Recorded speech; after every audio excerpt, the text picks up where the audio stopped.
right, guys, welcome on in to another episode of DCU Daily on Oh So Curious. But today we have a lot to talk about beyond just DC, of course. And I apologize, I'm a bit behind today. I wasn't feeling so well yesterday, still kind of recovering, but we've got a full show for you. I am rolling solo, so you guys are gonna have to work with me here, but there's a lot to talk about. We're going to get into some updates. Of course, as always, we're going to talk about where Superman's box office is now. We have an updated date for when it's coming out on digital. So we know when you can watch Superman at home. Of course, beyond that, The Punisher, it's a special that they were filming in New York City. That just wrapped production because now John Bernthal's got to go, across the pond and join Tom Holland in filming Spider-Man Brand New Day. Then, of course, the big news from the past couple of days, we have all these third quarter shareholder meetings happening for Disney, for Warner Brothers. We know that Disney and Hulu, Disney Plus and Hulu are about to become one app, as well as, of course, the Batman 2 now in pre-production. What does that mean for when the movie goes into production? As well as, of course, James Gunn talking about, he's already writing the sequel, the semi-sequel to Superman. Well, David Zaslav at the Warner Brothers Discovery shareholders call mentioned that he's also going to be directing it. So we'll be talking about that. We have the new trailer for The Paper. Of course, Oscar is back. We have a new poster. We have a lot of that to get into. And, if you guys are fans of wrestling, then, hey, ESPN just bought the rights to WrestleMania and all the other WWE pay-per-views, or they used to be called pay-per-views. Now they're PLEs, premium live events, whatever you want to call them. All of that and so much more on today's show. It's going to be a good one. It's just me and yourself and I. So let's get this thing started. It doesn't seem to matter what I do. I'm always the number two. All right, mister, I need to paint my abs on to get nominated. You don't see Robert Downey doing that. You're kidding. You're kidding. I can't open the envelope without the... Warner Brothers is heading back into the Matrix with a new movie in the works. Wonder what other surprises are in store. I want to be Bruce Wayne. I like that. You're gonna love me. There's the shot right there. That. Okay, we don't need to see cords. Right there. You look ridiculous. Well, not no more, he don't. What, dude? I can barely understand you. Your accent's insane. What the needs now? Give me a hand up. Nope, I'm actually okay. Thank you very much. Oh, wow. Wow.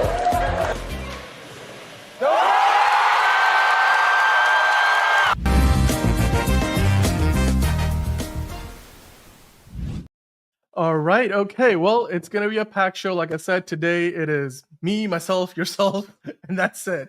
So there's no John to introduce here today because John is away for a couple of days, one day being yesterday, and then today. He's back tomorrow. Until then, I'm with you guys today. We got a packed show with a lot of news today. I just wanted to say hello to a few people in the chat. Anthony joined in very at the very top. He's already coming in with a question about the Superman sequel. We'll get into that a little bit later, but hello, Anthony. We've got Monique here saying happy as of Thursdays to you. Tonight was marinated, broiled, bottom round steak, jumbo artichokes, and salt, crushed, air-fried baked potatoes in Mikasa. Wow, okay. I just had some food too. It wasn't that. But then Enterprising, hello, how are you doing? How are all of you doing? Movie Spud is here. Good evening, all. Saw Bad Guys 2 yesterday. Only about less than 10 people in the theater. Wow, okay. I mean, it's the second weekend. It's not the biggest animated movie of the year, so I understand that. Okay, yeah, The Obnoxious Kids. I had that situation when I went to see Superman the first time. There was this one teenager who was like 2 seats over. Like literally, he kept talking the whole time. Not cool. I actually almost went at him once, and somebody held me back. So, but the movie was fine. All right, I gave it a B. There you go. It's a Bad Guys 2 doing well. Patrick is there. Hello, Patrick. How are you doing? All right. So with that, let's get things started, shall we? I mean, oh, hey, Steven's here. Steven, you're late again.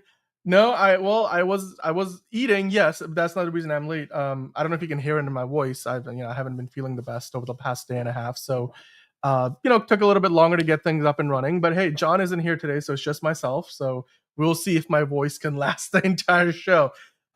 Fingers crossed. But anyway, let's get things started, shall we? The very first thing I wanted to get into, before we even dive into it, I just wanted to kind of set the stage, right? This is now the second weekend for Fantastic Four at the box office. So Fantastic Four, actually the third weekend, to be frank. It's the third weekend for Fantastic Four at the box office now. And that means that it's going to be facing even more competition. Not only did they have 3 new movies coming out last week, we've got another 2 this week. And I've got somebody coming on the show tomorrow to talk about the weapons, giving you guys a full review of the movie. But it's also Freakier Friday. Well, depending on when you're watching this, it might already be Friday. Is it Freakier Friday indeed? Because those 2 movies, Weapons and Freakier Friday, are coming for the Fantastic Four's launch. So let's get into that, shall we? Yeah, I did. I don't know if you. It's probably hard to tell from my voice, but it's yeah. So, well, there's stuff going around. So it's that time of year. Everybody's getting sick. So anyway, at least in the Northeast where I am. So yes, 22,000 subscribers, guys. Thank you so much, and Monique. It's all because of you guys. It's all because of you guys. That's why I'm here. Otherwise I would just go lie down in bed and shut off the lights and go to bed, sleep. But why do that when we can be having a conversation? So let's talk about the box office, right? The headline here says Freakier Friday and Weapons will be battling for first place over Fantastic Four. Of course, this is something we sort of expected. We were talking about this earlier in the week. Now, the numbers are also, looking kind of really close because Freakier Friday and Weapons are both looking at somewhere around a 30 million opening weekend. Now, here's the thing, depending on how good the movies are, numbers could rise. With Disney, of course, they're going to, have people turn out. A lot of people want to see the sequel to a movie that they grew up watching back in the, 2000s, 20 years ago. Almost. Oh my, it's just such a long time ago. I remember watching Freaky Friday. But then you get a horror movie from Zach Krieger, Weapons. It's maybe the most inventive horror movie of the year, in a year that Sinners is also been out there. So these are the numbers. Fantastic Four is expecting to take another roughly 50% drop from the previous weekend. And so they're going to come in at around 18 to 20 million, which means that the top spot could go to either Freakier Friday, which is projected for 27 to 30 million, or Weapons, which is projected at 25 to 30 million. So here's the thing. It's either going to be Freakier Friday or it's going to be Weapons. It just looks like it's not going to be Fantastic Four. Fantastic Four is going to be fighting for third place, right? So unless something amazing happens and it overperforms. And yes, please do hit the like button like Enterprising is telling y'all to do. We do appreciate that. John is okay. Yes, Stephen. John is just taking a bit of a mini vacation, a couple of days off, resting up. He just sent me, his picks for the DCU Batman fan casting tomorrow, actually. Some inside news for you guys. We're actually going to be doing that tomorrow, after the main show, kind of like we do for Tier List Tuesdays. We're going to have fan cast Fridays. So the DCU Batman seems to have won that poll. John has submitted his picks, and we'll have them for you tomorrow. I can't reveal anymore, but there you go, Stephen. And then Movie Spud is saying Weapons and Freakier Fridays are neck and neck battling for one. Yes, exactly. They both could come in around $30 million. I feel like this has happened at least once before this year. There were 2 movies that were really close. I think, was it Sinners when they debuted? It was pretty close. I forget if it was Sinners or another movie. There were 2 movies. One was a horror movie, and it's definitely happened before. But if I had to make my pick, and we'll talk about the Rotten Tomatoes scores in a second and how the audiences are reacting to it, and maybe that will have an effect. You also have to imagine that, one is more of a 4-quadrant family movie with, Freakier Friday. Weapons is more of a rated R movie. So you won't be bringing your kids to Weapons. So that might have an effect on the box office. Hello, Ron. Ron is here, and Elite Easy is here as well. Hello to everybody. Thank you for joining in live. As I was mentioning earlier, John is not on the show today, so it's just myself. So keep me engaged. I don't want to either fall asleep on the show or lose my voice. Neither of those things will happen, but I'm glad that you guys are here watching. So with that, let's talk about Freakier Friday first. The 2 movies that will potentially be at the top of the box office. The reviews are actually surprisingly good. They're saying, look, it's a laugh out loud sequel. It's full of nostalgia. And for example, The Guardian's saying it's Jamie Lee Curtis who embodies the story's wacky spirit. And then if you keep scrolling down here, The Telegraph, Tim Roby saying the film is an etch-a-sketch, wiped clean, objectionable fun. It's a trifle anodyne. Wow. That's a really, really colorful commentary. But overall, let me see if I can refresh the page. This was giving me a pretty, okay, why is it, every once in a while this has trouble.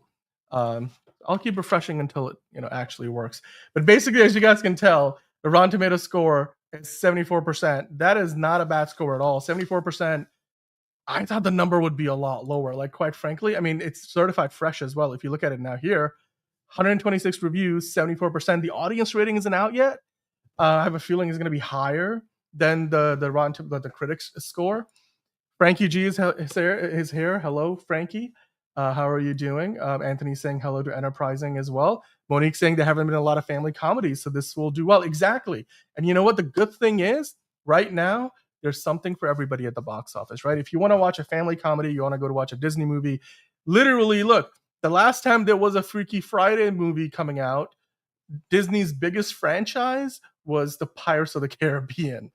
It's that long ago that the last movie in this series came out. And obviously we know like all the things that everything that Lindsay Lohan has gone through in that time, and of course Jamie Lee Curtis, has won an Oscar in the meantime. So a lot has changed. But with that said, 74% does seem. This is the kind of like the paradox of Rotten Tomatoes, because ultimately, what Rotten Tomatoes tells you with the score, you got to remember the 74% doesn't mean that that's a rating. Like, it's not like, oh yeah, 74 out of 100, as in Superman is only 9 points better. That's not what it means. It means of the 126 reviews in this case, 74% of those reviews were positive. So what I wanted to do quickly is take a look and see the top critics, 88%. So the top critics are liking it even more. Overall, the score's a bit lower. What they don't have here right now, which they usually do, is the average rating, right? Like, what an average are people saying? Is it a 3 out of 5 for most people? Because all you got to do is give it a net positive rating, and 74% of the people have done so far. So is everybody saying it's a 3 out of 5, which is like average at best, or is everybody saying 4 to 5, 5 out of 5, 4.5 out of 5? So far, from the reviews that we read, like, look at it here. Rolling Stone said, if you feel like catching up with the Colemans and revisiting some early aughts magic, Freakier Friday is a good choice. And then Los Angeles Times saying the old crank in me wish that I laughed harder than I did. So yeah, look, it's not everybody's saying it's a perfect movie, but it's like Karate Kid Legends, where if you want the nostalgia, it will give it to you. Or Happy Gilmore 2 for a more recent example. And that's all we can hope for, quite frankly. Now let's move on to talking about Weapons. Speaking of movie Spud, Weapons Rotten Tomato score is actually a lot higher. It's sitting at 97%. I'm gonna fight my way through that ad blocker. But in the meantime, movie Spud was saying Weapons has the mother-daughter crowd, the Jamie Lee Curtis fans, the nostalgia.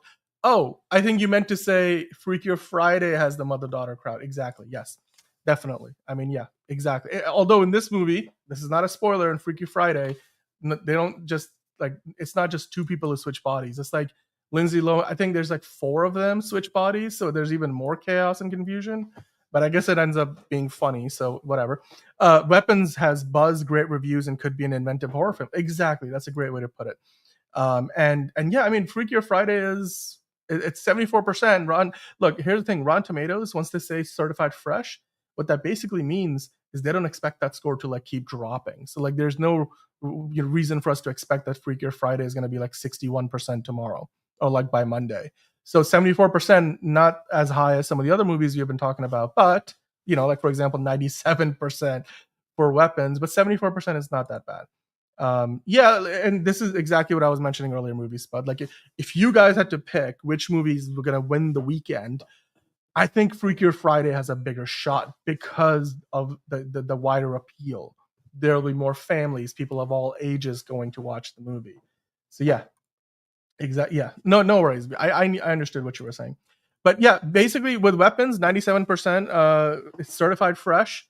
This score, remember, it debuted at 100%. So it's only dropped 3%, and with 150 reviews, the last time we checked on this, it had a dozen reviews, and it was 100.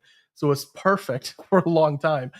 But with 150 reviews, 97% has got to be one of the best ratings of the year. I don't know if Sinners was, I think it was in the same range, but I don't know if it was as high as 97%. So, and then 89%, audience score. It's only got 250 or so ratings that are verified, but that's not a bad start. You guys let me know. Are you going to do a double feature? Are you going to do, I don't know, Freakier Weapons or Weapons Friday? I don't know how to match those two together, but you let me know which one you think is going to be the bigger movie. Yeah, I mean, mothers and daughters can still see weapons. Exactly, movie Spud. If the daughters are old enough, right? Yes, I can think of plenty of examples of that. But yeah, it doesn't mean you have to see one movie or the other. There's gonna be a lot of people who will see both. Like I think Angelica, for example, in the chat, like has been doing double, triple features. Liz is gonna probably watch everything on offer this week, and so we all know people who are gonna go see both. Enterprising saying, I saw a few articles saying that it's unlikely that Superman will reach the Man of Steel at the rate it's dropping. Yeah, we will talk about that in a little bit. Actually, it's coming up a couple of topics from now. The box office update, and it makes sense. I think this isn't necessarily something that's new to a lot of us, because on this show at least we have been talking about it daily, and I think it's been unfortunately somewhat obvious for a little while that Superman will probably not catch up to Man of Steel, but that's all right, because we're living in a different era, right? There's fewer movies making $1 billion. Speaking of which, you guys let me know which of the movies between Freakier Friday or Weapons do you think is going to make more money at the box office? Get in the comments down below and let us know about that. And of course, we'd love to hear from you. Any comments you drop down below, we can bring in for the Q&A session on tomorrow's show on Friday. So with that, let's move on to the next thing. Now, guys, there's been a new spinoff to The Office coming for quite some time. And well, the paper, we knew the name, we knew it was going to be on Peacock. It's set to debut later this year. I think it's now weeks away, weeks or maybe a couple of months, like September, I think was the date when it's meant to be debuting. Well, today they put out a trailer. I don't know if you guys got a chance to see this trailer. Look, it's not like peak Office. I don't even know how funny it's going to be, but the way the trailer was cut, it was enjoyable.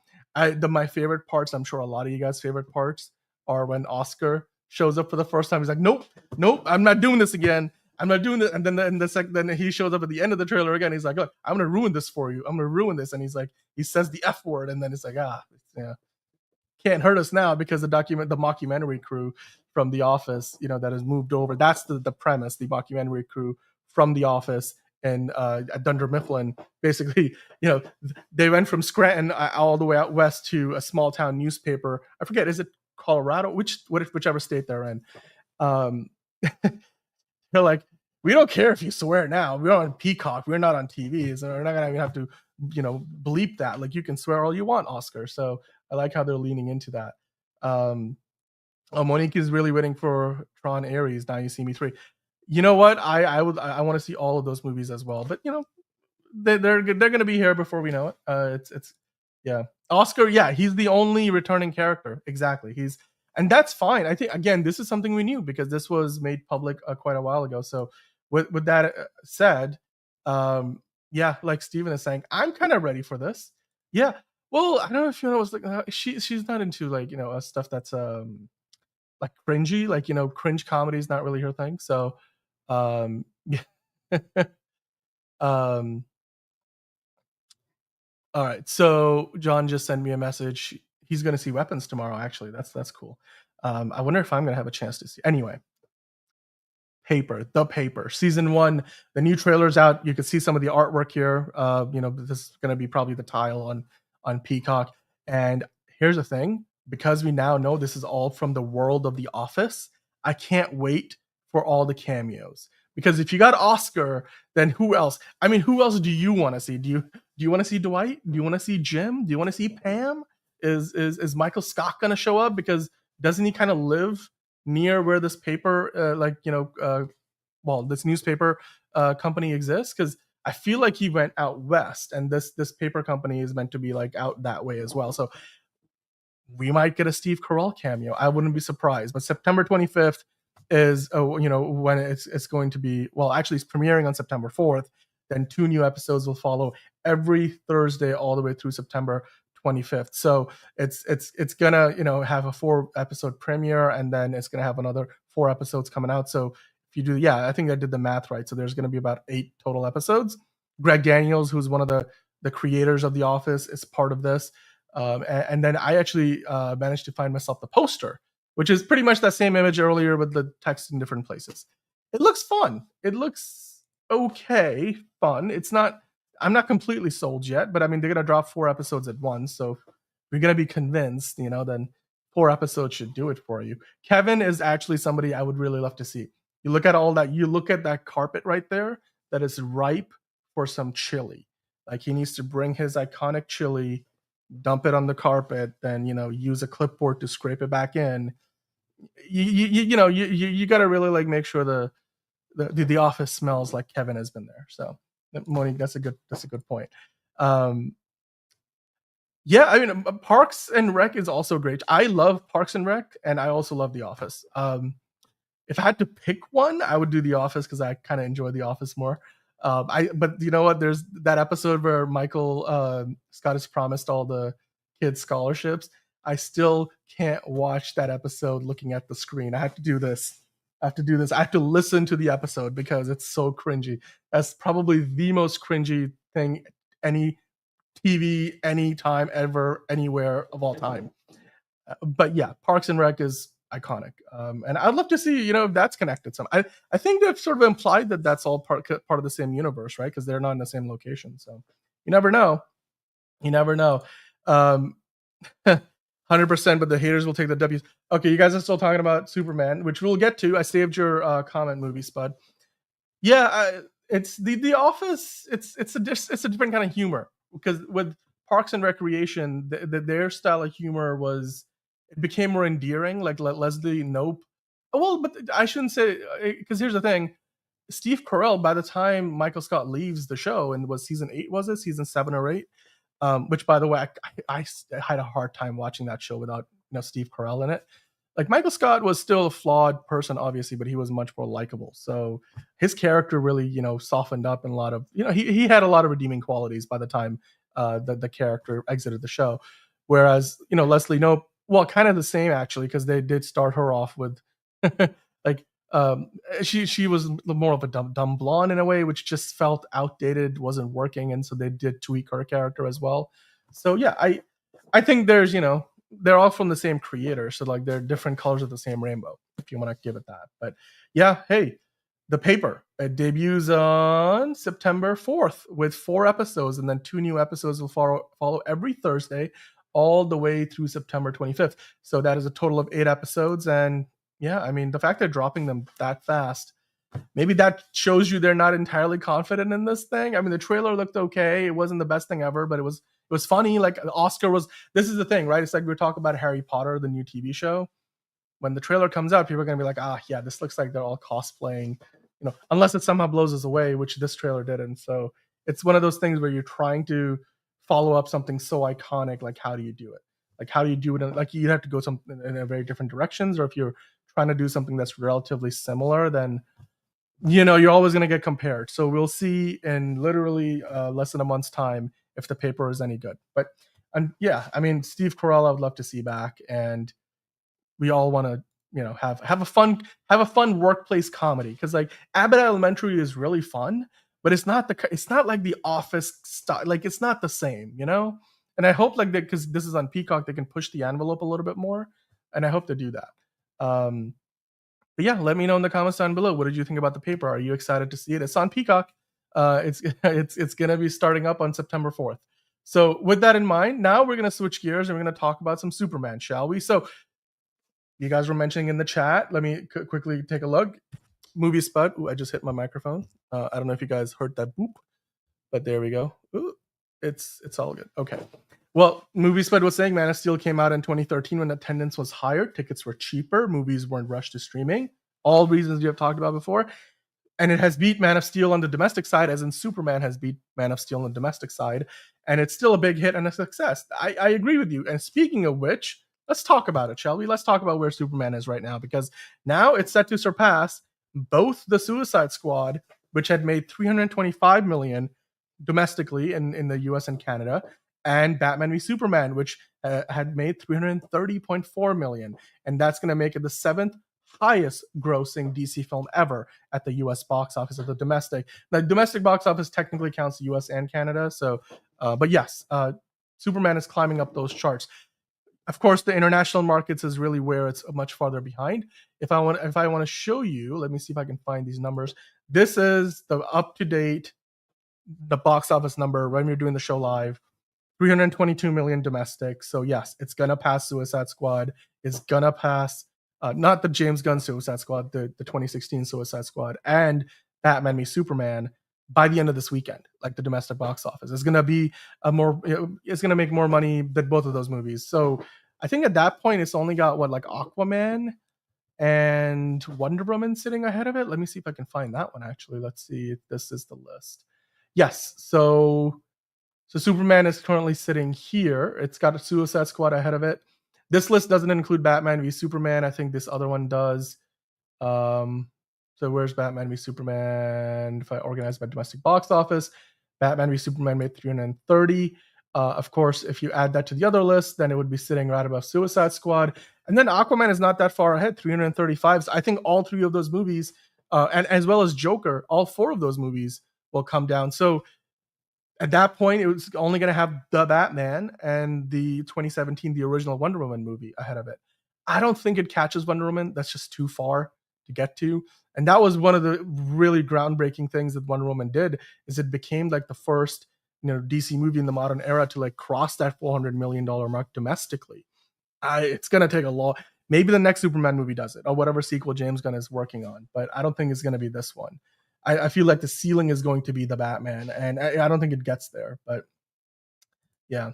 By the way, movie split. I think Steve Carell is good in both dramas and comedies, but his comedic timing is just so good. So I if I had to pick, I would do comedies. We are so back, Dan. Yes, we are back. Superman sequel is back. Batman's back. M2G, and you are back. So we will definitely be talking more about that later on in DCU Daily proper.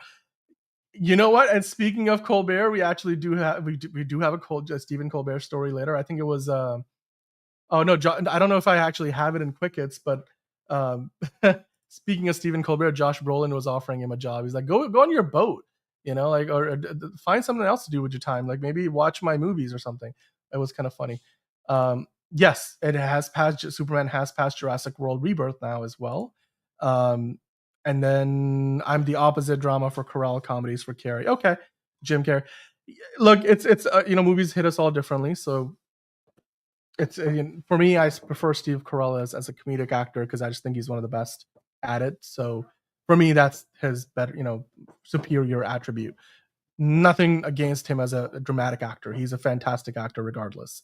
But Superman, yes, guys. So we talked about it. It's sitting at 322 million right now domestically. Only like 3 million away from Suicide Squad, only 8 million away, roughly 8 million away from Batman v Superman. And then of course, beyond that, we talked about Aquaman and the Joker are both sitting like at 335 million. So I have a feeling by the end of this weekend, Superman might have toppled those two movies as well and moved all the way right snug behind the Batman. And the Batman, of course, is getting a sequel we'll discuss later in the show. But right now we're talking Superman, so let's keep on going here. There you go, 320 million. It's now also makes Superman the third highest grossing film of the year, which is exactly what Enterprising was talking about. It has crossed officially Jurassic World Rebirth. It was catching up to it pretty quickly, and now it's past it. So if there was a chart, Superman was kind of creeping up, and now it's gone past Jurassic World. Although Jurassic World has made a lot more money internationally, so it's a very specific stat, I guess. Overall, Jurassic World has made more money. Anthony, good question. I think I saved one of your questions. Let me see if I can find it. I have a theory when we meet the members of the Bat family that are not Damian, they're going to be around the same age as Clark, and they're going to be 2 to 3 years as a hero like Clark. Honestly, it's too early to tell, but I wouldn't be surprised. I don't think every character is going to be in the same stage of their career or the same age, because then that's just like they're all the same. You want to have some variation, and obviously it's not like, because that would also imply they were all Robins probably around the same time, which I don't know if that's what they're going to do either. So it's possible, but honestly, I don't even think James Gunn has probably given it much thought right now. Or if he has, it's only been in the context of Batman Brave and the Bold, which may or may not introduce every other Bat family character anyway. So there you go. I think the question you were talking about is James Gunn says super family. Does this mean he's going to introduce Connor and John Kent? I'm going to put a pin in that because we are going to talk about that a little bit later. So don't you worry. I did save that. And yeah, Enterprising talking about the same.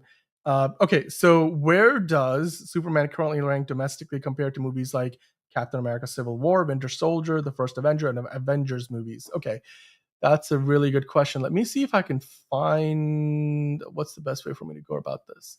Let's do some research here, shall we?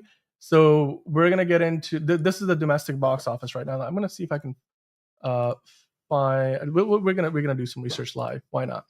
Right. So box office. We're gonna do Marvel Cinematic. Oops, I'm not typing. Marvel Cinematic Universe. This is a really good question, and I think it's a good point of comparison. So again, Superman currently domestically sits at 322 million, some change. That these numbers are usually a day behind, so it's probably already around 325. But 322 million with the last reporting. So here we go. All right. So now we're talking domestic box office. Ranked by domestic box office, Superman currently, if it was on this list with all the other the MCU movies, Superman would currently be sitting right above the original Iron Man. The original Iron Man made 318.6 million domestically. Superman has just crossed that mark, hitting the 322 million mark. So 333 is what it needs to cross to get past the original James Gunn Guardians of the Galaxy movie. So again, that would be a James Gunn related milestone. And then Spider-Man Homecoming, I think it probably crosses in the same breath. I'd imagine it will probably cross Thor Love and Thunder. But I feel like Guardians of the Galaxy Volume 3 is about its ceiling. Like the Batman had 369 million. The Guardians of the Galaxy Volume 3 had 358.9. So basically 359 million. Maybe it crosses Guardians of the Galaxy Volume 3, which is actually a fairer comparison because it's only a couple of years old. So kind of in the same box office environment. So if it hits that number or crosses it, then that's going to be impressive.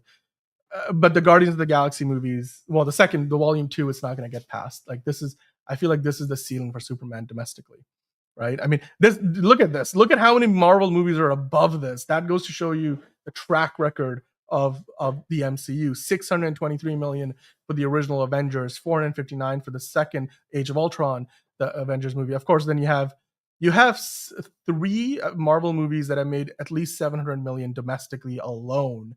Not to mention, if you add in movies that have made 600 million at least, 6 of them sit above that. Wonder Woman is the only DC movie that had made 412 million. There's actually, if Wonder Woman was on this list, it would be right above Doctor Strange in the Multiverse of Madness and right below Captain America. So, yeah. Thunderbolts and Fantastic Four first steps will do well once it hit. Yes, absolutely. And hello, Kevin. Those movies, look, anything that's Disney related, like whether it's Marvel or Pixar, especially Pixar, and as well as, of course, the MCU. Disney Plus is a huge streaming service. They have the second highest subscription base outside of Netflix. So I'm sure they're going to do really well once these movies hit those streaming services. Thunderbolts on streaming will be a fun watch. Adult Rob. Okay, MTG, that's a good point. Damien can't be exactly. Damien is probably going to be like a young teenager. Maybe I'd imagine the youngest might be 14 or 15 years old. Yeah, exactly. I think I was just talking about it. It's not going to cross all 3 Guardians movies. We were talking about it earlier, Kevin. A lot of families will go see Freakier Friday at the theaters, which probably will give it a bit of an edge over Weapons. But yeah, I mean, at Tron Ares, it's a little early to tell, but the trailers have been good. So Batman is probably going to be mid to late 30s. Yeah, kind of like what they did with, I think, probably late 30s, similar to like Ben Affleck's Batman, although Ben Affleck's Batman was meant to be in his 40s. But, like potato at that point. I did the double feature today. Enterprising has been hard to coordinate. Yeah. And John is going to see Weapons tomorrow. We have somebody on the show. We'll have 2 people on the show, including John, reviewing Weapons tomorrow. Anthony's saying, I've been saying from the beginning, I don't think Warner Brothers and DC really cared about the traditional box office as much as fans did. I think they're more about digital and PVOD. I think it's a combination of both, right? Like they wanted it to make, speaking of digital and PVOD, they wanted it to make, right around 500 million for it to be a break even. So, which it did. It's if you look again, I'm going to go back to the number for one last time. It's crossed 560 million. So it's profitable. It's made money and now everything is gravy. And I think that's more, and then the fact that it's got a positive rating on Rotten Tomatoes, the fans love it, the critics love it. that's really what they wanted. Like, what they didn't want is another start to basically they didn't want another controversial start to the universe like Man of Steel, which made more money technically than Superman, but audiences had a lot of problems and critics had a lot of problems with it, which, I mean, again, I'm forever going to defend Man of Steel because I think it's an amazing movie, but I also can address some of its flaws and maybe the reasons why a lot of people didn't like it.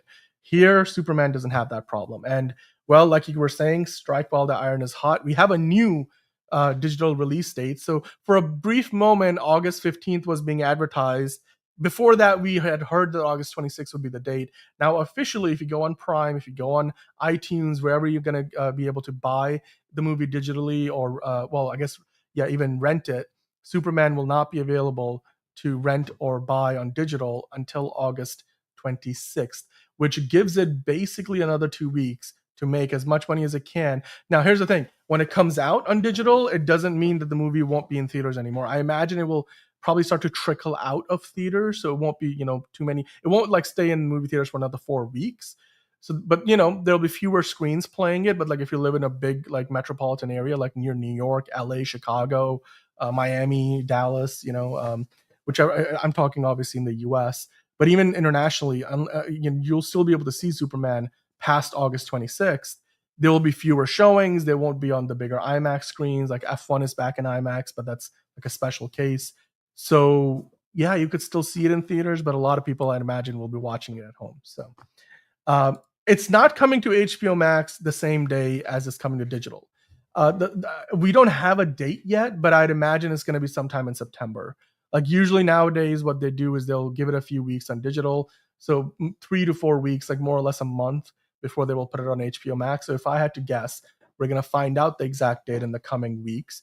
And then it's probably going to be a date sometime in mid to late September, which would be around the same time that Peacemaker would still be airing and heading towards its season finale. So it would make sense, right? But this coming out on August 26th on digital means that you would have seen the first couple of episodes, I think, of Peacemaker. And then you can watch Superman on digital, and so you can do a doubleheader if you want to. AMC A-list, yeah, that's what you got to do, guys. That helps out with the bank account. It's like 25, or they have different tiers now, but like at least $25 a month, 4 movies a week. Like that's 16 movies a month. Like that's crazy. Antonio's there. Hello, Antonio. How are you doing? Talking about box office, like telling Kevin you assume that people will go see Freaky Friday and drove One Weapons. Oh, and One Weapons is a horror movie. That's a different audience. Yeah, but I think there's going to be some overlap, Antonio. But I think we were making the point earlier in the show that Freaky Friday will just probably have the slight edge because it's got a wider target audience. Like there's more people that can go to it. Simply, kids are still out of school, so like more kids would want to see that than they would want to see Weapons. Although again, it's more of a nostalgia sequel, so I don't know how many kids who are younger than even teenagers. Like Freaky Friday is a 20-plus-year-old movie, so unless you grew up watching it on Disney Plus, you saw it on Disney Channel, and that's how you remember it. But still, it's not a rated R movie, so I would say Freakier Friday probably has the edge. Anthony asking, do you agree that Superman was more to introduce the universe and Clark to the general public again, rather than having a fully fleshed out story? Yes, absolutely. I mean, especially for me, I feel like the movie just was chaotic. Like it was just bouncing from one thing to the next, which isn't necessarily a bad thing. I think it still is enjoyable, but it was so wacky. It was so full of characters, and there was one action set piece then another, and there's just not a lot of moments where the movie slows down for you. There are moments, obviously, there are scenes like when he's on the Kent farm and when he's talking to Lois before he goes and turns himself in, even when he's like in the prison with Metamorpho. So there are scenes where things slow down a bit, but by and large, the movie just kind of like starts up at 120 miles per hour and then flies from there literally all the way through to the end. So I think it would definitely had a lot more to do with like introducing who the Superman is in terms of who is he on the inside. Like he cares more about being a kind man who does something, who does the right thing because of who he is and not because of who he's meant to be. Like that's been the theme that James Gunn keeps talking about. I think we probably will get better Superman movies in the future, but definitely this was, established a universe. That's I agree with you there. Weapons is different movies, rated R, so horror movie, Freakier Friday. Yep, they don't share the same audience. They don't share the same audience in the sense that the primary target demographics are different, but there is overlap because we were talking about it. Like, yeah, mothers and daughters will go see Freakier Friday, but like if you are somebody who's, I don't know, in your 30s and your mom is in her 50s, you might go see Freakier Friday because you remember it from back in the day, but then you also like horror movies, so you're going to go see that too. And that's what I mean by the overlap. Where there won't be an overlap is, not a lot of kids are going to go see Weapons because it's a rated R movie. So yes, but there is overlap in general. I know a lot of Liz is going to see both, for example. So I don't know, several of you might do the same. Yeah, this weekend, but not on Friday. There you go. You don't want to end up, having a Freaky Friday yourself. Dennis, is it possible for Superman to stay in theaters and make more money in the box office, and on top of that, make money digitally and on PVOD at the same time? Okay. So Anthony, it's definitely possible, and that's what they're going to do for at least 3 to 4 weeks, like I said, right? Like once August 26th hits and Superman gets on digital, it's not like Superman is going to come out of movie theaters everywhere the same day. It's going to stay in movie theaters probably for another few weeks. So in that time, it will still be making money, not as much money, but look, since we're on the subject, we usually do this, so let me see if I can show you guys the daily breakdowns, right? Look at this.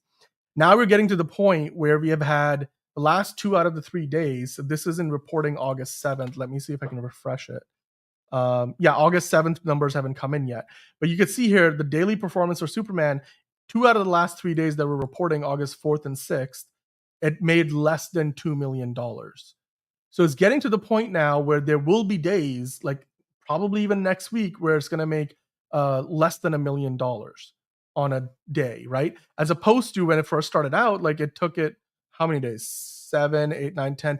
It took it over 10 days, if you include the previous days. It took it over 10 days, almost 2 weeks, to have a day where it did not make at least $10 million. And then right the next day, it made $10 million. So I think it's already at a point where Warner Brothers and, especially DC Studios, they know that the movie has sort of made as much money or most of its money. Now the opportunity is for them to bring it out on digital, and everybody who has already seen the movie in theaters and is just waiting to again buy it or rent it and watch it at home, that's where the money, the majority of the money is for them now moving forward. So I think that's the thinking behind it. And by today's standards, that's also the same reason why. So yeah. All right. The latest Supes might stay in theaters until, yeah, exactly. Enterprising. I think is going to be a little longer than the 1st of September, but it depends on where you are. Like I said, the bigger cities will have more theaters. They will have more screens. So depending on where you live, it might be out of theaters before the end of the month. Chances are, for most people, it's still going to be available. Like or the first week of September, you probably will still be able to see Superman in a movie theater. Chances are not many people will be there watching it with you. A lot of people will be watching it at home. So there you go. And then hopefully that will be enough time, those few extra weeks for it to cross. I think it crosses 600 million. I would combine that with the international audience. Well, it's still going to see it. 600 million, I think, is possible. I just don't think it gets to 640, which was like the low end of the expected number. Can it do it? Maybe. I just right now it's dropping off too quickly, right? And there's a lot of competition. So, yeah. All right, Dan, for the next Batman movie, I don't think it's going to be the Coat of Owls. I've always been theorizing for Hush. I think it's going to be Argus or Checkmate. Look, James Gunn keeps telling us that it's not who we expect it to be. So, and Hush is, what was the biggest possibility for a lot of people because, Matt Reeves kept saying that it's right in the first movie, and Hush literally is written out at one point in one of the Riddler's manifestos. So we figured that maybe that's the obvious choice, but you never know. But a few other Superman things. I wasn't, we weren't live yesterday. I wasn't on the show. Nobody was on the show. So we didn't have a chance to share this. But David Cornsweet, of course, again, thanked the man himself, James Gunn, for his birthday. And this was the last selfie on the last day of David Cornsweet shooting the movie. It looks brilliant. Obviously, a shot of Superman directing on the blue screen stages for Superman. And again, he's just showing his endless gratitude for how much James Gunn just led from the front. Just he took on so much. He talked about he wrote 400 pages plus of material in the past couple of years between Superman, Peacemaker, Creature Commandos, and now he's writing another movie. So the man doesn't stop, right? And it's just all for the love of the game. Obviously he's getting paid handsomely, but it doesn't mean that he's been working hard. And yeah, for that we all love him. I think we all agree with David Cornsweet, because without James Gunn, I think we'd be in a very different place with DC right now. Here's another image behind the scenes with Mr. Handsome. You get a much closer look at the all the bodysuit and the just the really well designed special effects costume here. So yeah, exactly, MTG. It will vary everywhere depending on where you are, whether Superman is still filling out a theater or not. So I'd imagine that, yeah, I mean, but Warner Brothers has to kind of go off of the average across the country and stuff rather than one set of theaters specifically. Yeah, Court of Owls will be more fantastical. We've all talked about how the Penguin could even tie into that. This was kind of nice. I mean, Tatiana Piper, she was actually one of the Lex Luthor's Luthor Corp employees that you see in the tower, and she's been talking about her experience and literally talking about how almost everything on the set was practical. Like you had this moving display around it around the set, which was changing the view that you were looking at day, night, which part of Metropolis you were looking at, all part of like the volume sets. But then within the set itself, everything, the lights, the screens weren't even just green screen. They were literally had like stuff in the screen. So it looks like they did a lot of stuff practically. And the more you do practically, the more the actors have something to play up against. And I think that's a good thing. So I really enjoyed all the behind the scenes stuff, is always amazing to look at. Then of course, James Gunn's Superman concept art leaked. It wasn't actually a leak. This happened a couple of days ago. I know one of you guys sent me a photo because the artist who worked on designing the suit posted some behind the scenes looks. But guess what? If you go down here, she took it down. She took the post down because I'm guessing that somebody told her, from maybe James Gunn or somebody from DC Studios, that we're not supposed to be putting this out in the world right now. Like not yet. They probably are saving it for all the Blu-ray specials and stuff that we will be able to see, or HBO Max special behind the scenes looks. Because not only did they take that down, they also took down there was a special look at the engineer's costume that also is not on her account anymore. In fact, let me see if I can. Here's her account, Mabel Pineda. Mabel Pineda is a graphic surface artist designer for film and TV. She works for a different studio, so she's not a Warner Brothers employee, Vintas Design Studios. She's done other movies like the Godzilla x Kong movies, Wakanda Forever. Actually, her portfolio you see there, Wakanda Forever, she's designed some of their costumes, which actually, I think it was at least nominated for an Oscar. And then the other movie that she did, the last DC movie that she did, I think she was involved in Blue Beetle, but what I was able to find here was Black Adam. Like she helped design the Black Adam costume as well. And you can get a really good insight into the language of the ancient culture that Black Adam came from. Just to look at the level of detail that you see here. It's kind of crazy how detailed this stuff is. But yeah, the passion behind this movie to bring it to life, that is what we're here for. Absolutely. Yeah, we're going to talk about that in a bit, Patrick. We're definitely going to talk about it. Don't you worry.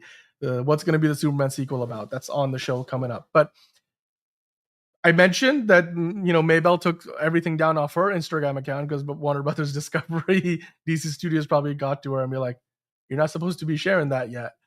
But somebody still kept this available, so you can see here. We have a look at a Superman costume without the trunks.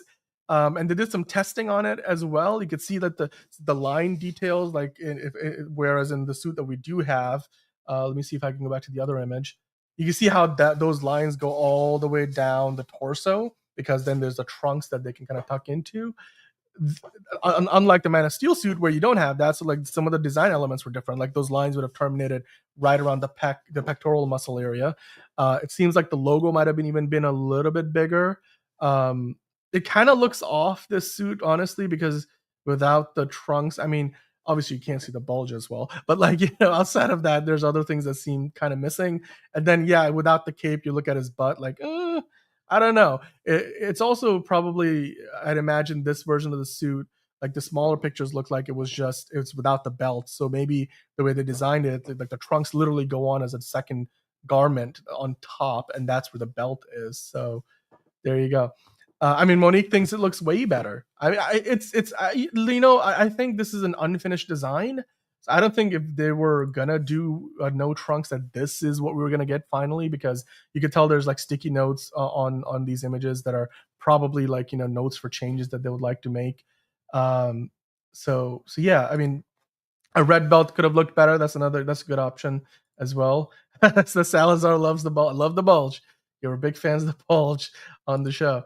Yeah, I don't know if to me, I don't know if this looks better. This is where I think the Henry Cavill suit, obviously, we got a finished product without the trunks.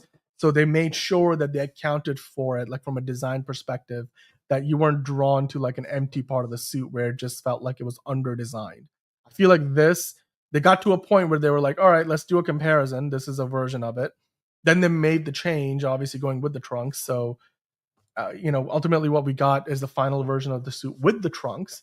And it looks good with the trunks because it's a finished design. Whereas the one without the trunks, I feel like, yeah, I mean, they probably would have added a few different details. Maybe the belt might have been different with the Henry Cavill one. They didn't even have a belt, because why would you have a belt unless like those are meant to be pants? Because if it's not an overall, like, if the whole thing is not meant to be like one piece, I don't know how the belt would make sense. Like, does the thing zip up in the back? Like, how does all of that work? So, yeah. No, the cast of the super movie, they seem to be really friendly with each other, Patrick. They spent a lot of time on set together. So, the belt with the gold buckle, yeah, I mean, that's in the image. You could see it. It just feels like this version of the suit, something feels missing because we're not used to seeing it with the trunks. So maybe it's just like a cognitive bias. Like now that we see it with the trunks, that without the trunks it looks empty. But also, like I said, it's an unfinished design. Like they never actually finalized it. So let me see if I can actually. I want to see if I can pull up a Man of Steel image, because that will be a good comparison of the suit. So, because when you look at the Man of Steel suit, it's they have a lot of design elements in it that are meant to be for like for highlighting, or no, for not highlighting, for compensating for the fact that it doesn't have a belt. So like there you go, there's the Man of Steel suit. Like, see, it doesn't have a belt, but there's a lot of other stuff around there to make it look like it's not so empty. Like there's no empty quarters there, let's just say. Yeah, no, I mean, yeah, Lois could help change the suit. Maybe Superman decides to make some changes. You never know. I bet you they're gonna have slight design changes just so they can have a different, set of obviously merchandise and new, action figures and stuff. I mean, a lot of us are pro trunks. Actually, I for one, I still love Man of Steel. I still think is my favorite Superman movie, but I think this particular version of the suit without the trunks just kind of looked a little off in a lot of ways. Especially when you look at the backside. Not that you would see it much without the cape, but anyway, it is kind of fun to see these other alternative versions, though. It's always fun to see that. I don't know. You guys let me know in the comments down below what you would prefer. Ultimately what you like. Yeah, the Man of Steel suit works because of the darker blue shade. Exactly right. I mean, it's right here. You could see like it's much more. It's hidden away some of that like lack of and obviously there's other accented design, elements on the side of the torso which help make up for that. So yeah, the suit grew on me. It's a more, I think what we're probably going to end up getting is a more classic version of the suit where there's less detailing. Either that, or they might play with the crest size. Like it might become a little bit bigger. I don't know if the next suit is going to be like there's going to be an in-universe reason for it to be different or not. We'll have to see. Obviously, Superman is going to be another movie coming up soon. That's we're going to talk about that later in the show. So they might already be working on changes to the design. So there you go. A roast beef sandwich with chips, Steven. That's good. That's good. I've got a plum here on the side. I can't really do much eating while I'm talking, so and since it's only myself, I can't be like chomping on something and talking at the same time.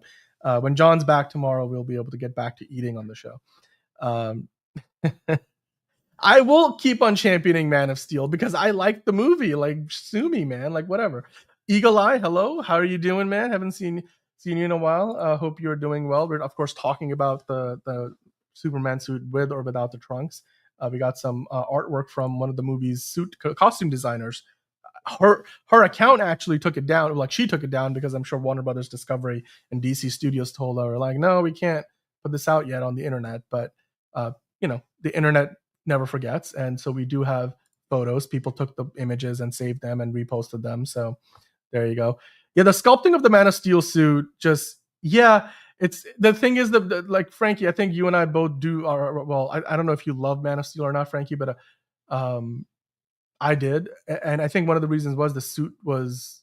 I think it just felt like there was a reason for every element of the suit, right? The only thing I wish was maybe a little more yellow in the crest. I think the colors were a little too muted. I would have preferred, like you said, a little more saturation to them. Smacky is here. Hello, Smacky. How are you doing? The S symbol and the cape are my favorite part of the suit. I think you're talking about the David Cornsweat version of the suit. So yeah, which I think those are some of the highlights here. Absolutely, they are. I need my strength to recover. That's very true. I'll eat this after the show. There were 2 of them. I already ate one before the show, so yeah, I'm going strong. Eating plums and other stuff. So there were trunks in Man of Steel. Jonathan had him in his pocket, but blew away from his pocket in the tornado. That's very possible. I suppose.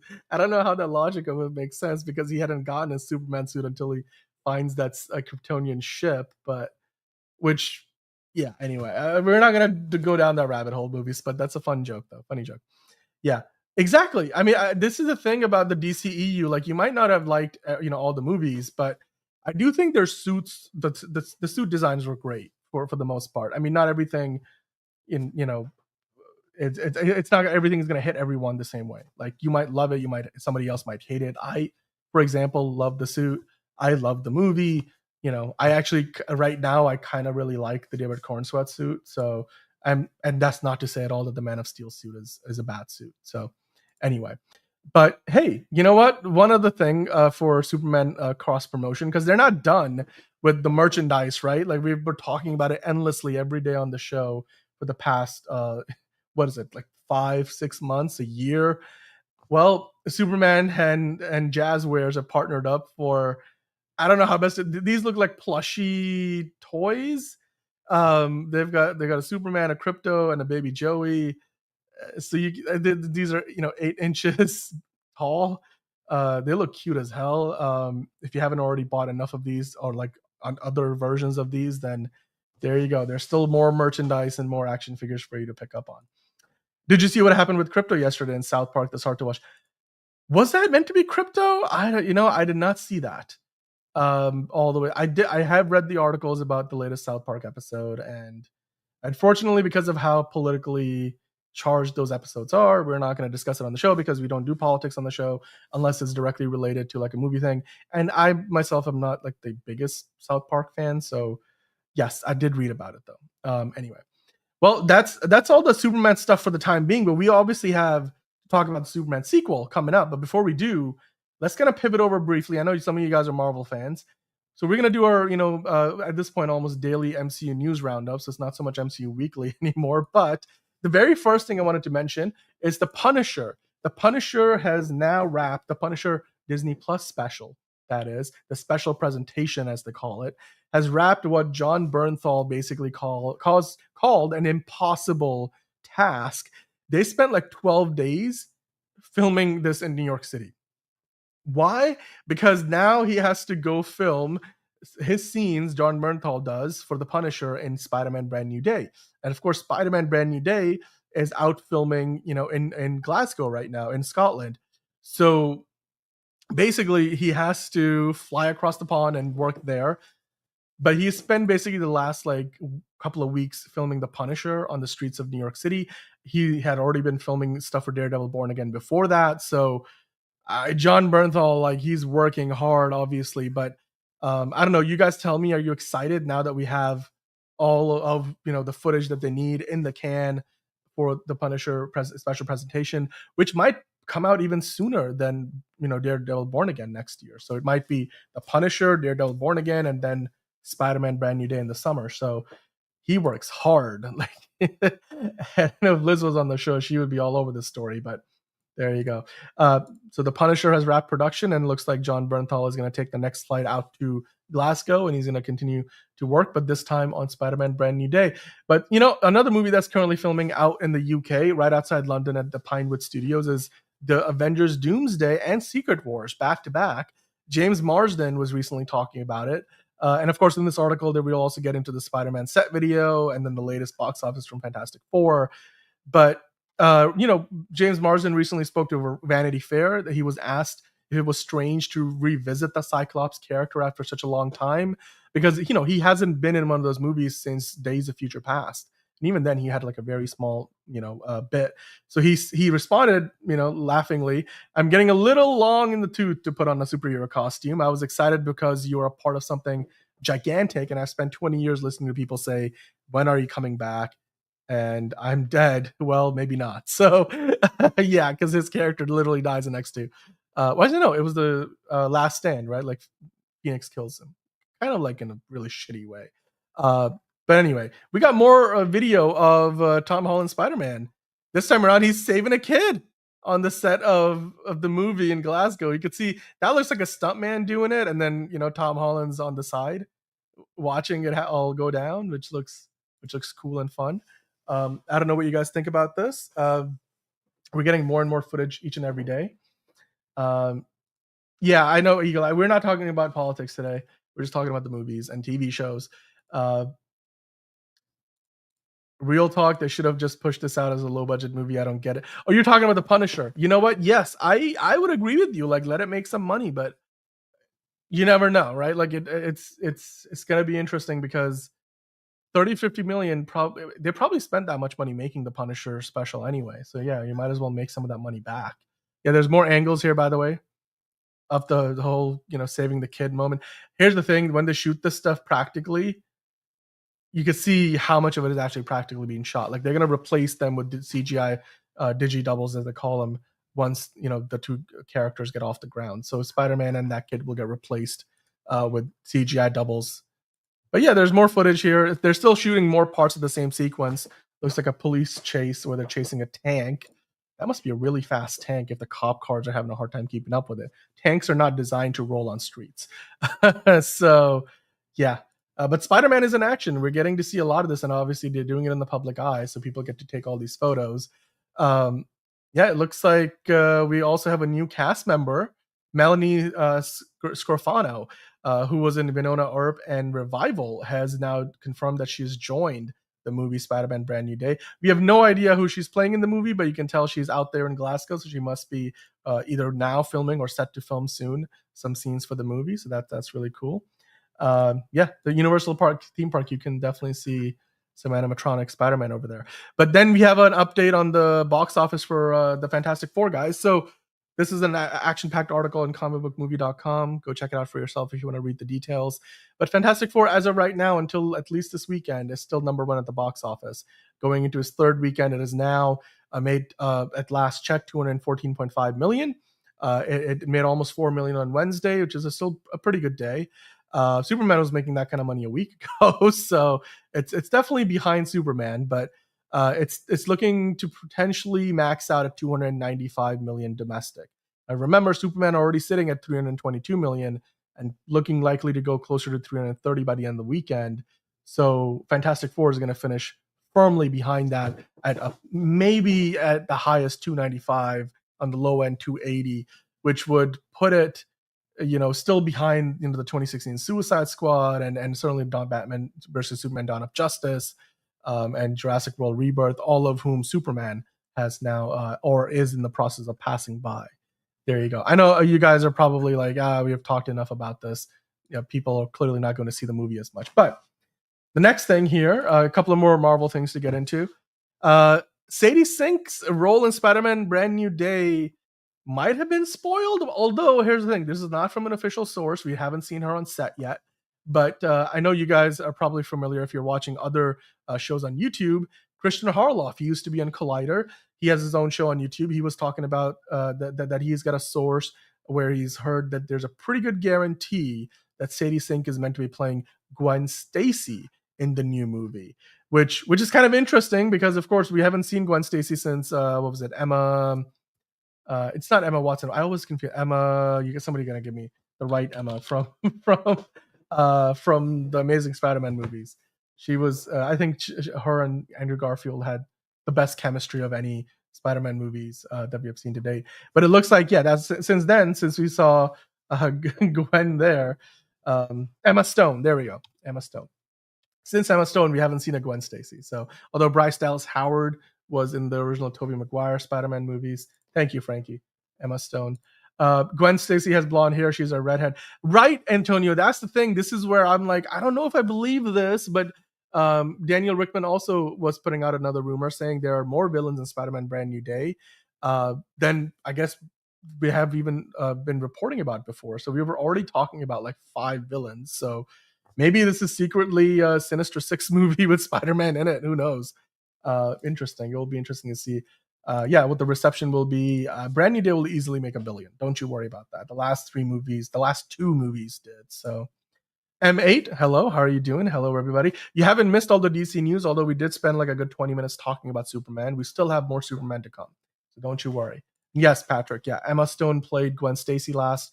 Of course, we have a Gwen Stacy in the Spider-Verse movies. There's another one coming, of course, soon. And she might even get her own spinoff. So you guys let me know. Do you believe it? Do you think Sadie Sink is actually going to play Gwen Stacy? Because would it work with the red hair, or would it work? I mean, I don't know. Like, do we even need to care if it's going to be a redheaded Gwen Stacy or a blonde Gwen Stacy? Like, does it need to match the comics? I don't know. I feel like Bryce Dallas Howard, who played one of the Gwen Stacy, she could pull off both blonde and red hair, right? Like they gave her blonde hair in the movie back in the day, but then like in her more recent work, she's an actual redhead. So it could work potentially, Antonio. It could work. Gwen. They have had 2 Gwen Stacys. Bryce Dallas Howard played. Exactly. She played the one in the Tobey Maguire era. So anyway, also like. Yeah, Emma Stone is also kind of like a redhead by naturally, and then she played like a blonde Gwen. So it's possible. Let's just say there is precedence in that way. But hey, speaking of Spider-Man Brand New Day, we now have some photos from the set of the movie, not the street stuff that they've been shooting, but it looks like Zendaya's MJ was on a different set. It's like a graveyard. And you can see Peter Parker, like, this is Tom Holland in his costume or makeup from the movie. So he looks a little bruised up. He's got some dry blood there on his face. And if I click through on this, you can see that this looks to be a scene that they're filming for the movie, where it clearly looks like they're in a graveyard of some kind. And that's MJ right there, Zendaya, obviously. You got Tom Holland on the left. And yeah, it looks like there's a dog involved, like she's got a leash. But some of this stuff might look like behind the scenes stuff, but some of it definitely looks like they're actually filming the scene. So there you go. And then May Parker, of course, Aunt May, no longer with us. When you help someone, you help everyone. She was apparently 60 years old. Wow, she did not look it. Anyway. Bryce has fair complexion. She can pull any hair color except for black, says Monique. Exactly. There you go. I think the same could be said for Sadie Sink. And Patrick agrees. But what do you guys think is going on here? Do you think this is people are speculating that this scene is probably from the end of the movie, where finally somehow MJ's memory comes back, that she remembers Peter, and they have a moment of some kind. Is that what's going on here? I can't really tell. There's not much to work off of here. They did have this photo in the other article where Tom Holland had some fans drop by, and he took a photo with them. But I have a feeling that whatever they learned about the movie, they're gonna be keeping their lips sealed shut. So rest in peace, Aunt May. But let me know what you guys think about all of that. Do you think Sadie Sink is gonna be Gwen Stacy? Do you think that MJ scene is going to be significant in the movie? Because we know that Zendaya is not in a big part of the movie, but how much of the movie is she in? Did she just show up at the end? And that's what we just saw them filming? Let me know in the comments down below. All right, so now we're going to move back over to talking about some Disney stuff. So it's still kind of in the same area as Marvel, except it's not Marvel that we're talking about. This is from yesterday. I just wanted to kind of quickly go over a couple of things that happened because we didn't do a show yesterday. So Disney has now made it official that Hulu is going to replace the Star tile. You know how you go to Disney Plus, there's Marvel, there's Star Wars, there's National Geographic, there's Pixar. And then if you watch domestically now in the app, there's already a Hulu tile. Internationally, everywhere outside of the US, they have a Star tile. And Star is the brand that they've been using. And we know that it was recently, just months ago, that Disney paid the last bit of money that they needed to NBC Universal to buy out 100% of Hulu. So they now control all of Hulu. So Hulu basically is a domestic streaming service. Like, they at one point in their distant past almost became an international service. Like they almost became available in the UK and stuff, but that didn't actually end up happening. Now it looks like with Hulu being 100% owned by Disney, they're going to completely integrate it into their app in Disney Plus, and that will mean that it will become one of the tiles on Disney Plus, not only in the US but everywhere else. And then wherever you saw, Star, now you're going to see Hulu. So it's going to look the same, and it looks like they're also going to basically combine them into one app, which, quite frankly, to me at least, it poses more questions than it answers, because yes, it makes sense that you're going to combine all of your content into one place. It's easier for people to access it. But like, I know you guys probably have quite, because I don't know if all of you guys have Disney Plus and Hulu. I have both, right? And right now they have these bundles available. So like, let's say if you have Disney Plus and Hulu together, you can get it for the ad-supported version for $11. If you get the premium version, it's going to cost you $20. Right now, that's those two apps separately. So I wonder, I wonder what the pricing is going to be when they combine it into one app. Because here's the thing: these companies don't tend to like make things cheaper. Like I doubt they're going to make it like all one app and then be like, oh, why don't you just pay us $18 for no ads, or like less than $10 for a ad supported version. Chances are the price is going to go up, especially because like ESPN Plus is becoming its own like bigger thing, which we'll talk about in a little bit as well. So that's kind of my question. And the other question I have: Hulu has live TV. So what about like, it's kind of like YouTube, right? Like, or not YouTube. Actually, yes, it is kind of like YouTube TV or Sling TV, where Sling TV is basically if you want to watch the live channels, but on digital, obviously like YouTube TV. Hulu has live TV. That's also a thing. Like you have to pay like $60-$80 for the base package. Now it looks like if they're going to include Hulu within Disney Plus, what are they going to do with the Hulu Live TV? Like, is that going to become its own separate thing? Like Hulu Live TV is its own app, or is it all going to be in Disney Plus? Like, how does that? That's something that I really want to figure out an answer to. Yeah. Oh, you guys are talking about Aunt May still, but let's keep on going here with the news though. Not only are we gonna get it all maybe into one unified app, but it looks like they're also going to stop reporting their subscriber numbers, which is not surprising because nowadays they all focus more on profitability, and that's what Netflix started to do earlier. Like, no longer are they saying we have 5 million more subscribers from the last 3 months. Netflix stopped doing it. Everybody's following suit. And then Bob Iger was also asked about like, what about more sequels versus creating original new IP? And he was like, look, it doesn't matter, like what we're doing. We continue to be focused on creating new IP. Like even Thunderbolts, he said, was technically new IP, or Fantastic Four. Marvel has never made a Fantastic Four movie, so to them it's new IP. But they just want to put out great movies. That's the priority, not making originals versus sequels, which I'm okay with that. Like they're like, we want to provide great value, and it doesn't matter if it's a remake or an original. We just want to make great movies. That's fair. I think that's a good way to go about that. Like, you guys let me know what you think about that approach. I think quality, obviously, over quantity is the focus, because they've seen how much they've eroded the trust of their audiences, with whether it's Pixar releasing movies on Disney Plus, or during the pandemic, which lowered the value of Pixar movies, or whether we have seen, obviously, even a good Fantastic Four movie, a good Thunderbolts movie hasn't made as much money at the box office as it would have once upon a time. So like, it's they've all kind of like done it to themselves. So yeah, the pandemic helped Disney Plus, but now folks have it's the fatigue. There's too much to watch. So I think pulling back on the quantity is going to help with the quality as well. Next year will be a Disney year, dude. It's like the Avatar is still going to be in theaters by the start of next year, and then towards the end of next year, Doomsday comes out, and in the middle of the year, you've still got like Daredevil Born Again season 2 and a bunch of other stuff, as well as like I think aren't we getting the next Toy Story or something next year? There's a bunch of big. Disney's gonna have a good year. They're gonna be at the top of the box office. Yeah, I mean they do live action remakes now, Monique. So I guess that's something to work with. But okay, let me see if I can quickly reorganize myself here because we still have a couple of news topics to get into. So okay, now I know not everybody here is a sports fan, but there was a couple of big stories that dropped yesterday, especially the big one being, of course, ESPN is turning ESPN Plus into a streaming service that's now going to cost like $30 a month. And you will get all the live stuff that you get on the regular linear ESPN networks, as well as the stuff that you were getting on ESPN Plus, like the way it is now, like, you know, the Peyton Manning stuff or the sports analysis shows that they have.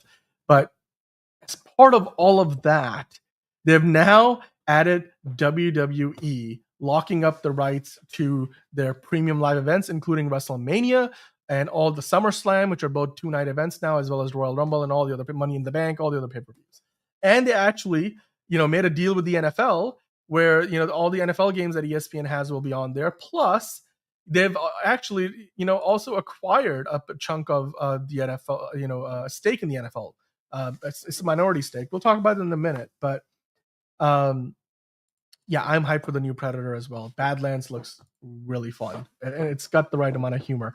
But basically, if you guys didn't see this yesterday, Disney has paid $1.6 billion for a 5-year deal to have all of WWE's pay-per-views available on the new ESPN streaming service in the US. So not internationally. Internationally, Netflix has those rights. But domestically now, ESPN is going to carry that. You might be wondering, isn't ESPN about sports and WWE is not really like a sports league? Well, ESPN stands for Entertainment and Sports Programming Network, if you guys didn't know. So I guess the entertainment part is where this applies. Yeah, but here's the thing. So NFL is still going to be available to watch on CBS, Fox, and all the other places like ABC and ESPN. So if you have cable or YouTube TV, you'll still get that. But the NFL is also now going to have a bigger presence on ESPN, the new digital app. So if you want to cancel cable and just get, you know, the ESPN app, you'll be able to watch a lot of NFL on there. Let me get to that in a second, because this deal here was kind of significant. Because if you guys know, Peacock currently carries all the WWE pay-per-view events. They also have like SmackDown, which is SmackDown airs on USA Network, which is, you know, owned by, well, now it's owned by Versant, which is a spin-off of NBC Universal, but they used to be the same company. But anyway, I digress. So you'll still be able to watch SmackDown episodes on Peacock the day after they air. But starting in, I believe, March or April of 2026, when the Peacock deal expires, I think it expires in March. So starting in April, which happens to be when WrestleMania is, I think they did this before when they moved to Peacock. The first event on Peacock was WrestleMania. So now the first event on the ESPN app WWE is going to be WrestleMania next year. And with that, Peacock will no longer have all the live pay-per-views. We don't quite know where all the other show libraries are going to move to, if it's going to be on YouTube or if it's going to stay on Peacock, if it's also going to move to ESPN or, you know, internationally, obviously it's on Netflix. And Netflix has a lot of programming in the US as well because they have Monday Night Raw. So SmackDown's on Peacock because it's on USA Network. Then CW carries NXT. There's speculation that maybe NXT's pay-per-views will still be on Peacock. So there's a lot of different things here. But I mean, if you're a fan of wrestling, then yeah, now you're spread kind of thin between having to subscribe to Peacock, having Netflix, and now you need to get this $30 a month ESPN app because that's where they have all this other stuff. And then when you keep going, it's like between the $10 for Peacock and the $25 some odd dollars for Netflix and like the $30 that you have to pay for ESPN. That's like $60 just to watch all the different WWE things. So, oh, hey, Bass, welcome back. We're going to be talking more about DC in a bit, so don't you worry. DirecTV,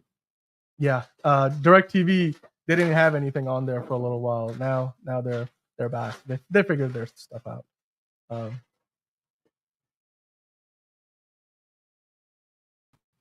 All right, I'm back. Sorry about that. Give me 1 second. So let's talk about the NFL now. Yeah, Frankie, who used to watch wrestling, hasn't watched it since the Attitude Era. That's all right. They're big. I mean, $1.6 billion actually is a big improvement on the Peacock deal, because Peacock was paying WWE like 180 million per year on the 5-year deal.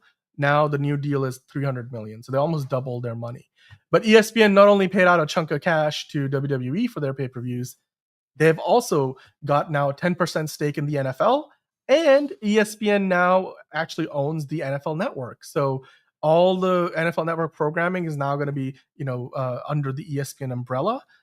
The other thing ESPN is going to now carry is the Red Zone network. Although Red Zone is still technically owned by the NFL, it's going to be, on the same package. So you could potentially get Red Zone as an add-on item badge into ESPN's new app as well. And that means that ESPN's about to have a lot more, of a say, I suppose, in the NFL's streaming and media rights than it used to, because they're now like a 10% owner of the. Actually, no, the NFL is a 10% owner of the ESPN. I flipped it, but yeah, they're kind of intertwined. So NFL owns 10% of ESPN, which means that there's, I think, that 8%. Disney now owns 8% less of ESPN.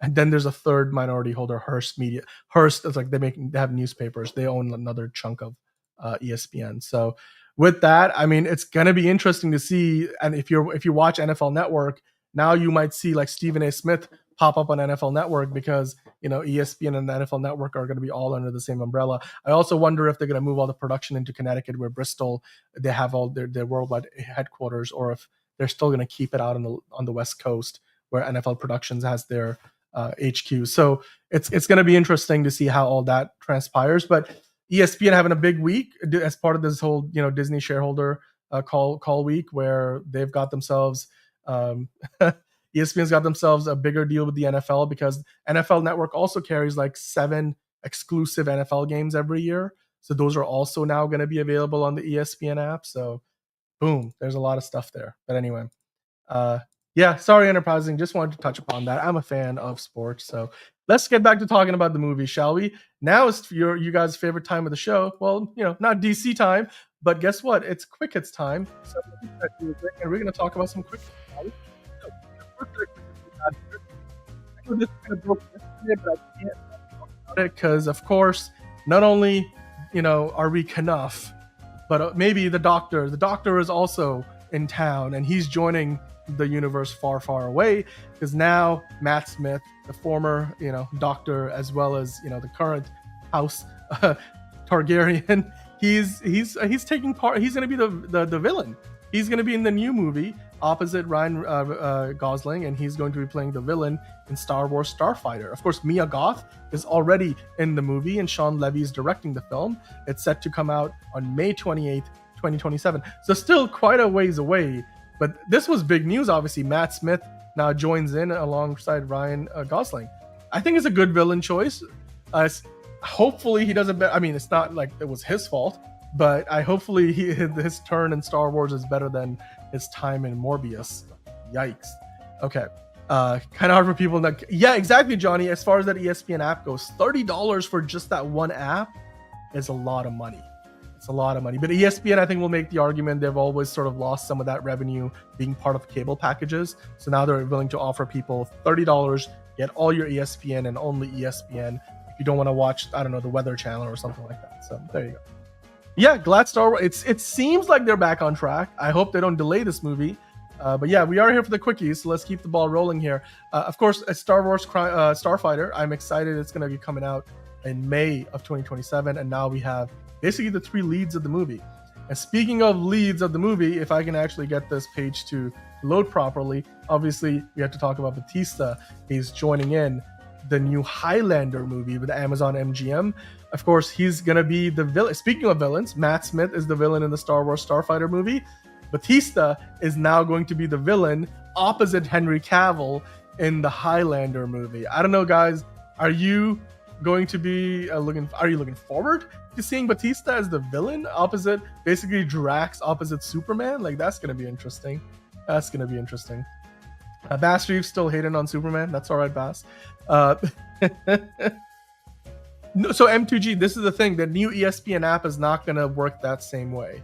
Like, it's actually meant to be an equivalent. So, like, it won't be... The current ESPN app works that way, where you can link it to your TV subscription. The new ESPN app will not work like that. There is a version of ESPN Plus you will still be able to link together, but if you want to get the version we were talking about for $30 a month, that's its own separate thing. But anyway... Highlander fan? Frankie G's a Highlander fan. It should be cool. Yeah, I think so too. I can't wait to see how good or incredibly bad this movie is going to be. But Henry Cavill as the main lead, of course, and now Dave Bautista starring as the villain. He was really good in that M. Night movie that came out a couple of years ago, and I mean, he can play a villain when he, and obviously in the Dune movies. So yeah, I can't wait to see what this turns into. It gets more and more interesting, like Enterprising is saying. Yep, exactly. All right, moving on to the next thing. Of course, we have a little bit of Superman talk to get into. I mentioned earlier, so here it is. Again, a reminder that Superman has now officially passed Jurassic World Rebirth at the domestic box office. Of course, worldwide, Jurassic World still well ahead, past 750 million, where Superman has just crossed 560. But domestically, Superman is now ahead of Jurassic World. Jurassic World Rebirth, actually, if you were to look at the live number, Jurassic World Rebirth currently is sitting at a total of 321.3 million, whereas Superman is currently sitting at a pretty much the same, actually 322.01 million. So you can see Superman is ahead by less than $1 million. So not that far ahead, but it has crossed the domestic, which is it's a good thing for Superman again. But internationally, Jurassic World is still the bigger movie. So I'm looking forward to seeing both Henry Cavill and Bautista and Highlander 2. Patrick, I think it's going to be a lot of fun. Speaking of a lot of fun, I don't know if you guys have seen the latest season of Black Mirror, but of course we've got, I think this is meant to be a sequel to that iconic Star Trek version of Black Mirror, Black Into Infinity, they called it. Kristen Milioti, our favorite part of, for a lot of people, their favorite part of the Penguin TV show. She, of course, was back in this, and apparently they used 669 VFX shots in essentially what was a TV episode. That's kind of crazy. That's like a feature movie length amount of VFX shots, but it's no surprise. You've seen it. You can see the inspirations from Star Wars, Top Gun, Maverick. It's all there. I just thought it was interesting to point out. Season 7, of course, closed out with this episode. Season 4's USS Callister is what was a sequel to. I haven't finished watching it, but I mean, it blows my mind that they had 669 VFX shots in there. It goes to show you there's a lot of shots in there that have invisible VFX and invisible CGI that you don't even notice, like even maybe this photo in the show, like in the episode, there's parts of these shots that probably have CGI that you don't even notice. So yeah, Highlander news is always good. Exactly, Monique. I think we're all happy about Bautista joining up with Highlander. Paramount Skydance, of course, the merger has now officially closed, so they've been making some statements talking about what the future is going to be. But I wonder what you guys think about the new Paramount that is now amongst us. They've talked about a few things, like on the movie side, things are changing up a little bit.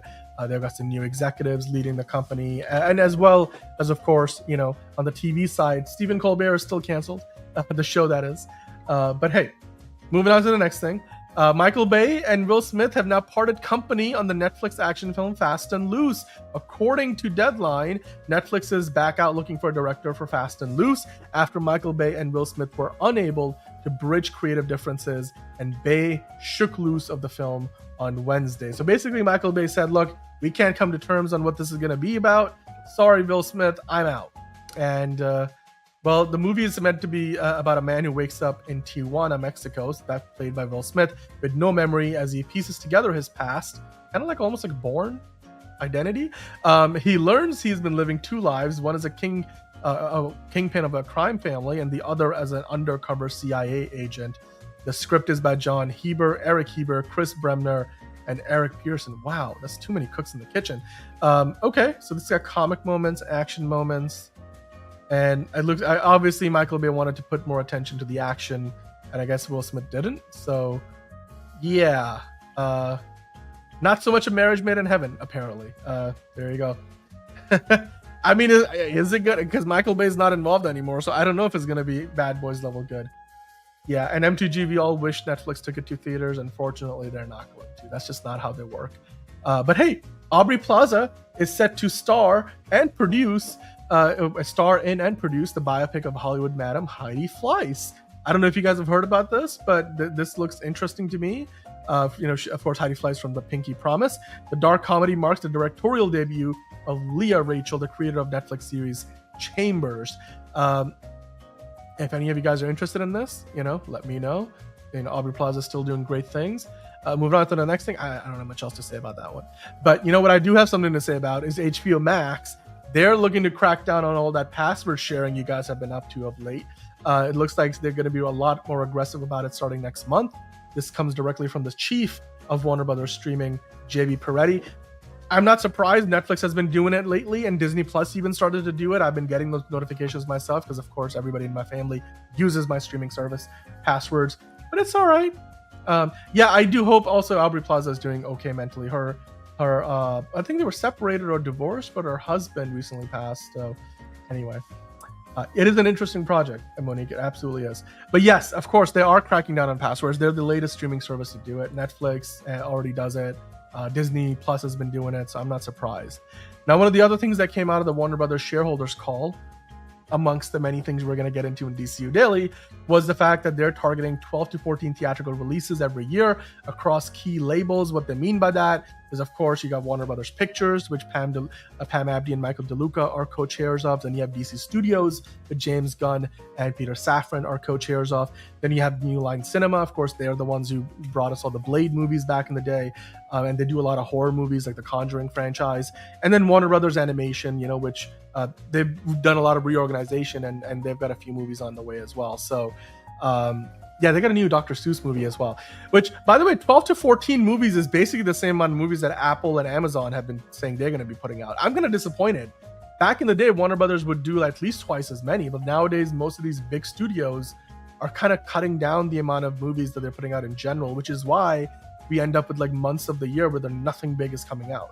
So I personally am a little disappointed that this number isn't higher, but you know what? It's kind of normal these days. So yeah, I mean, and Warner Brothers is still financially not the most viable company, but they're doing a lot better because of some of the many ways in which they've cut costs, and obviously so some people have lost their jobs that we wouldn't want to lose their jobs. And speaking of which, Stephen Colbert recently lost his job because, well, he still has it until May, but after May, his contract is up and this Late Show with Stephen Colbert will be no more.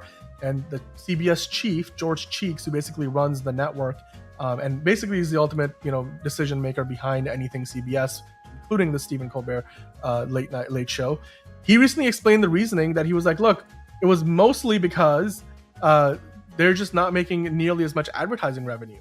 And I know internally there's been numbers been quoted at tens of million, but the one number that I saw was being floated around was $40 million a year that the show has been losing for the company. So I guess if it's a financial decision, you don't want to lose $40 million a year. And also this comes at a time when, the contract for Stephen Colbert was coming up for renewal. So they were talking about in this article how George Cheeks said, we were going to potentially, if we were to renew everybody, like the producers, the cast and crew, and of course, Stephen Colbert's contracts for another 3 years, they wouldn't even want him to be airing episodes all year round. Like they would probably want to do September to May instead of September to August, where you only have like a couple of weeks that they're not doing shows. So they were going to cut down the number of shows, and then they looked at the amount of money they'd have to pay everybody, and they were like, yeah, it's just they're losing money as is. And that's being the highest rated late night show. They were losing $40 million. So I can only imagine how much money the other shows are losing. But again, a lot of people will still point to the fact that the timing of it clearly points to this was, something that they would use to appease the administration right now in the US, which you can't deny the allegations because it's all about perceptions, regardless of whether, that was part of the decision or no part of it. Yeah, perception is reality. So they're not going to be able to run away from that perception, no matter what they do. Yeah, exactly, Enterprising. Yeah, and it's a really good show. And you know what? It now that it's been canceled with what, like a 5-month notice, Stephen Colbert can keep going wild until the show finally goes off the air. I feel like the show has gotten better because of that. But yeah. Anyway, Goosebumps, guys. I don't know if you are fans of Goosebumps, the new version of Goosebumps on Disney Plus, but apparently after 2 seasons, the R.L. Stine book-based series has been canceled. I still have like extensive collection of Goosebumps books from back in the day, and I still remember the old Goosebumps show that used to air. That was actually really creepy. I haven't seen much of the new one, but of course, you've got David Schwimmer there from Friends. But hey, looks like Ross and Company, their show is no longer going to be around. 2 seasons.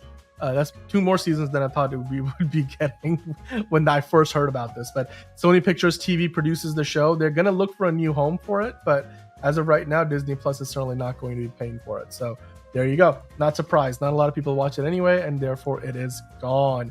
But hey, let's talk about some positive news, shall we? Now, of course, on the East Coast, it's already Friday, but depending on if you're watching on the West Coast, like Steven is, I think Monique as well, it is still the birthday, the 50th birthday of looking as good as ever, Charlize Theron. So Charlize Theron is still, going strong, and obviously it looks like she's going to be a part of the new Avengers movies because she was in. I think they're going to pay off the whole post-credit sequence in the last Doctor Strange movie. But if you haven't already, then take some time and wish Charlize Theron a happy 50th birthday. She definitely does not look 50. And you know what? Over the years, you can see the many looks, and yeah, she's still going strong. She's going to be in the MCU. I wonder if she's going to want to do something in the DCU. She just did the Old Guard too. But hey, happy birthday, Charlize Theron. And with that, we have come to the end of the quick hits. So with that, guys, let us know in the comments down below what was your favorite part of the news of quick hits. We talked a bunch about the box office this weekend. Which movie are you going to see? Have you seen Weapons already? Have you seen The Bad Guys 2? I know one of you guys said you already did. Of course, the other new movie this weekend is Freakier Friday. Are you going to go see Superman another time? F1 is back in IMAX. Are you going to go check it out one more time before it comes out of theaters? Let me know in the comments down below. In the meantime, everybody, it's time, as I like to say, it's time. Oh boy, it's DC time. It's another project that's been blessed from the beginning. There's the shot right there. That. Okay, we don't need to see right there. Hey, buddy. Eyes up here. Now you want to get nuts? Let's get nuts. Here we go. Victory mine. Ask me how am I doing? I'm telling you, really, I'm doing sublime. I never wait in the stewardess line. I just go do it. I'm moving my time. Really had nothing to do with it. How am I moving? I'm moving like you want to shine. Follow my lead. Don't listen to lies. I had to put me all in the line. That's why I know that victory's mine.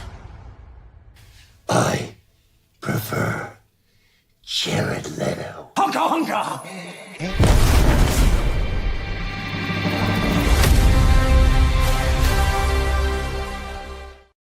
All right, welcome on into another episode of DCU Daily. Of course, if you've been watching the live show, then you've already been listening to me talk for the past, hour and a half. Are you tired of my voice yet? No? Okay, let's keep on going, shall we? It's time for the big part of the show that you guys are always here for, which you're primarily here for. If you clicked on the thumbnail, we're talking about not only some Superman, as we have been doing for quite some time, but we're also going to talk a lot about Batman today.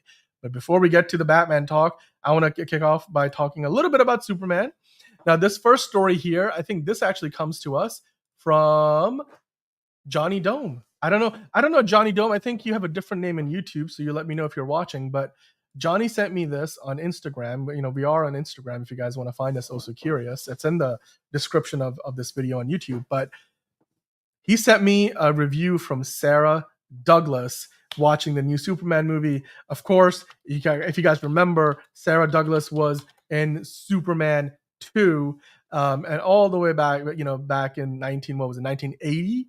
Yeah, 1980. She played Ursa, and basically she was the right-hand woman to Zod, who in that movie was played by Terrence Stamp. And Sarah Douglas just saw the new Superman thing. No Fabulous Superman poster at the Stratford upon Avon Everyman Cinema. Just this. So she got herself a little booklet there. Loved the memories it evoked of the original Superman and thought the casting was spot on, said Sarah. She congratulated James Gunn who she said entertained and delighted and left me thinking. Ursa just said, "Oh, Superman." Yeah, there you go. Isn't that amazing? I love the fact that we still have more people, who are either involved with the new Superman movie or have been involved with the Superman franchise in the past. Sarah Douglas, of course, famously played Ursa, back in Superman 2, all the way back in 1980, and here she is again, of course, going to see the latest Superman movie. I just love how, DC is keeping everybody in the fold. You got to honor the legacy, especially with Superman, a character that's been around for so long. Elite Easy is there. Honka Honka. Johnny Rico is here. Ursa is always cool to see, says Enterprising. Absolutely. And yeah, she did rock that jumpsuit in Superman 1980. I think she was like the closest thing to Raul in Span of Steel, like who was played by, was it Anche Trau? And yeah, Sarah Douglas, like 45 years ago? She's still looking fantastic. And she had an amazing time watching Superman. So yeah, it is the age of DC, baby. Hello, Morkatna, by the way. How are you doing? Sarah. Yeah, okay. Moving on to the next thing. All right. Okay, now we get into some Peacemaker talk before we get into some Batman and Superman talk. So with that, I don't know if you guys saw this, but we have official runtimes for Peacemaker Season 2 episodes. Not for every episode, but according to Crypte 4K Quality, they posted the runtimes for episodes 1 through 5. So episodes 6 through 8, I don't know. We'll find out later. Maybe maybe it indicates some kind of spoiler, but I don't know how runtime would do that. But at least episodes 1 through 5 we know will now be episodes 1 will be 45 minutes long. Episode 2 will be 48 minutes. Episode 3, a lot shorter at 38 minutes. Then you have episode 4, 39 minutes. And then episode 5, 37 minutes. So, I mean, if it was television, made for broadcast television, all of these episodes would be probably, 42 to 45 minutes. That's usually how long a TV show traditionally would be per episode. But here you can see clearly the first 2 episodes seem to be a lot longer, and then the episodes 3 through 5 drop below the 40-minute mark. Although the shortest episode is 37 minutes, which is still not bad. And as long as like 15 minutes of that is not credits, I think it'll be fine. Plus, there's still episodes 6 through 8, so there will be 3 more episodes that we don't yet know the runtime for. So I think that's pretty cool. Yeah, I mean they're not full hour-long episodes, which also makes sense. Like I said, traditionally most TV shows, because they would play with commercials, like there's usually 4 sets of commercials. So it's a 5-act structure for TV shows. You would have, which would give you 4 sets of commercials in the middle. It would add up to an hour, but without commercials, most traditional TV shows are 42 to 45 minutes. Sometimes a little bit on the longer side, generally speaking, in that range. That gives you usually like 4 to 5, 3.5 minute long breaks, commercial breaks. And sometimes there's an end break, which kind of comes after the 5th act. So technically, for a lot of shows, there's 5 commercial breaks within an hour. So the runtime being in the 40s matches up with that. Maybe they will eventually put the show out on regular television with commercials. Maybe, when you watch it on HBO Max with commercials, it's going to play out over the course of an hour. So there's that. But I know in the streaming era, like, Netflix, for example, gives you 2-hour-long Stranger Things episodes. I'm not surprised these episodes aren't terribly long because, I mean, James Gunn, the man has spent enough time writing shit for the last 3 years. Like, it's okay. Like, as long as, because sometimes it's like, it doesn't matter if it's a 55-minute long episode or a 35. A 55-minute episode could feel like not a lot happened, and a 35-minute episode could feel perfect. It's the same thing with movies. So as long as they're doing a good job with like telling a story that fits within that time, and you leave satisfied at the end of the episode, that's ultimately what matters. But yeah, the inconsistent times have to do with Frankie G, the fact that we don't have ads to worry about. Like, they're not timed specifically to run on cable, where you had very specific times you had to hit. You have a lot more freedom on streaming. So there you go. Yeah, exactly. Enterprising. If they suit the story, that's all that matters. MTG saying so inconsistent, and half the time when we get these runtime updates, we don't know if they count. They do count credits. So that's part of it. So that's what I was saying. If a 37-minute long episode, which is the shortest runtime here of episode 5, if that has like 10-15 minutes of credits alone, then I'll be like, you gave me like basically less than a half hour of actual show. So hopefully, because that's what Disney Plus is infamous for, right? But yeah, exactly. If they do have credits, included in these runtimes, I hope it's like 5 to 8 minutes at most, because then you at least will get a half hour per episode. Yeah. Plus, yeah, you don't want them to drag, right? Like some of these episodes might just fly by, and then the other episodes will be a bit longer. Some of them will be quicker. It's also like Peacemaker is sort of a comedic show, right? It's action comedy, so it's not like it needs a lot of extra runtime to, let you sit with dramatic scenes. There's dramatic scenes in the show, obviously from season 1, that, but this isn't you're not watching House of the Dragon, right? So although hopefully quality wise it's as good as at least season 1, if not better. So we'll see. But hey, then there was another short that they posted here. James Gunn posted this with John Cena doing more interviews talking about what are Peacemaker's favorite superheroes. Of course, Superman comes up a lot, it seems like. Then you keep watching, Peacemaker comes up, but of course it does because these are the 2 heroes that we're focusing on this year for DC. But then, once you get past the Peacemaker and Superman, that's where, things kind of start to get interesting. But I don't know. You guys tell me. Would you put Raven in your list like one of these folks did? Because Peacemaker, Superman makes sense. Those are the 2 most recent ones. So, of course, all of these folks would agree. For me, obviously, you want to put Batman in there. I know they put Superman in there. You got Wonder Woman, more Batman. I saw one of them put a different hero. Let's see. Was it Daniel Brooks who put in somebody different? Let's see. What did they say? Supergirl. Okay. Constantine. All right. Constantine or Constantine. I don't know. You guys tell me what's the right pronunciation. John would know. But yeah. Superman, Batman, Peacemaker. Makes sense. Wonder Woman, Supergirl. Maybe a Green Lantern. This guy has a very eclectic taste with Raven in there. I mean, Constantine as well. Cool stuff. Now the other thing with Peacemaker is James Gunn posted this just before I went live with the show. He actually shared it in the stories. That's where I found it. This post has been up for a lot longer. Hello, emo nerd girl. Hope all is well with you too. Just in time for all the DC talk. Yeah, good point, MTG. It's with the run times for Peacemaker season 2 you're talking about. Yeah, but hey, if you guys want to go to the red carpet world premiere screening of Peacemaker season 2, which by the way will be on August 13th in New York City, hit up Midtown Comics in Times Square on Friday the 8th, which is literally now. It's 1 a.m. here on the East Coast, but it is Friday the 8th. So later today, if you're watching us live, then literally hours from now, between the times of 9 and 11 a.m. Eastern time, I might be able to make this actually, because I think I have to drive by New York tomorrow. And yeah, if I hit up Times Square, oh God, I have to go to Times Square. It's gonna take a lot more time to do that because like traffic and stuff. And I highly doubt I'll be able to get there soon enough to be the first 200 people. But apparently, if you get to Midtown Comics in Times Square between the hours of 9 and 11 a.m., if you are one of the first 200 people, could get yourself a ticket to go see the Peacemaker season 2 world premiere red carpet event.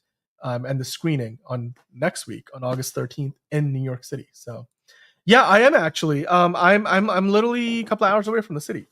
The problem is it's there's a lot of traffic, so I might be a couple hours away right now in the middle of the night, but during the day it could take a lot longer. Hello, Manus Time. Welcome on in. We haven't seen you in a few days. Welcome back.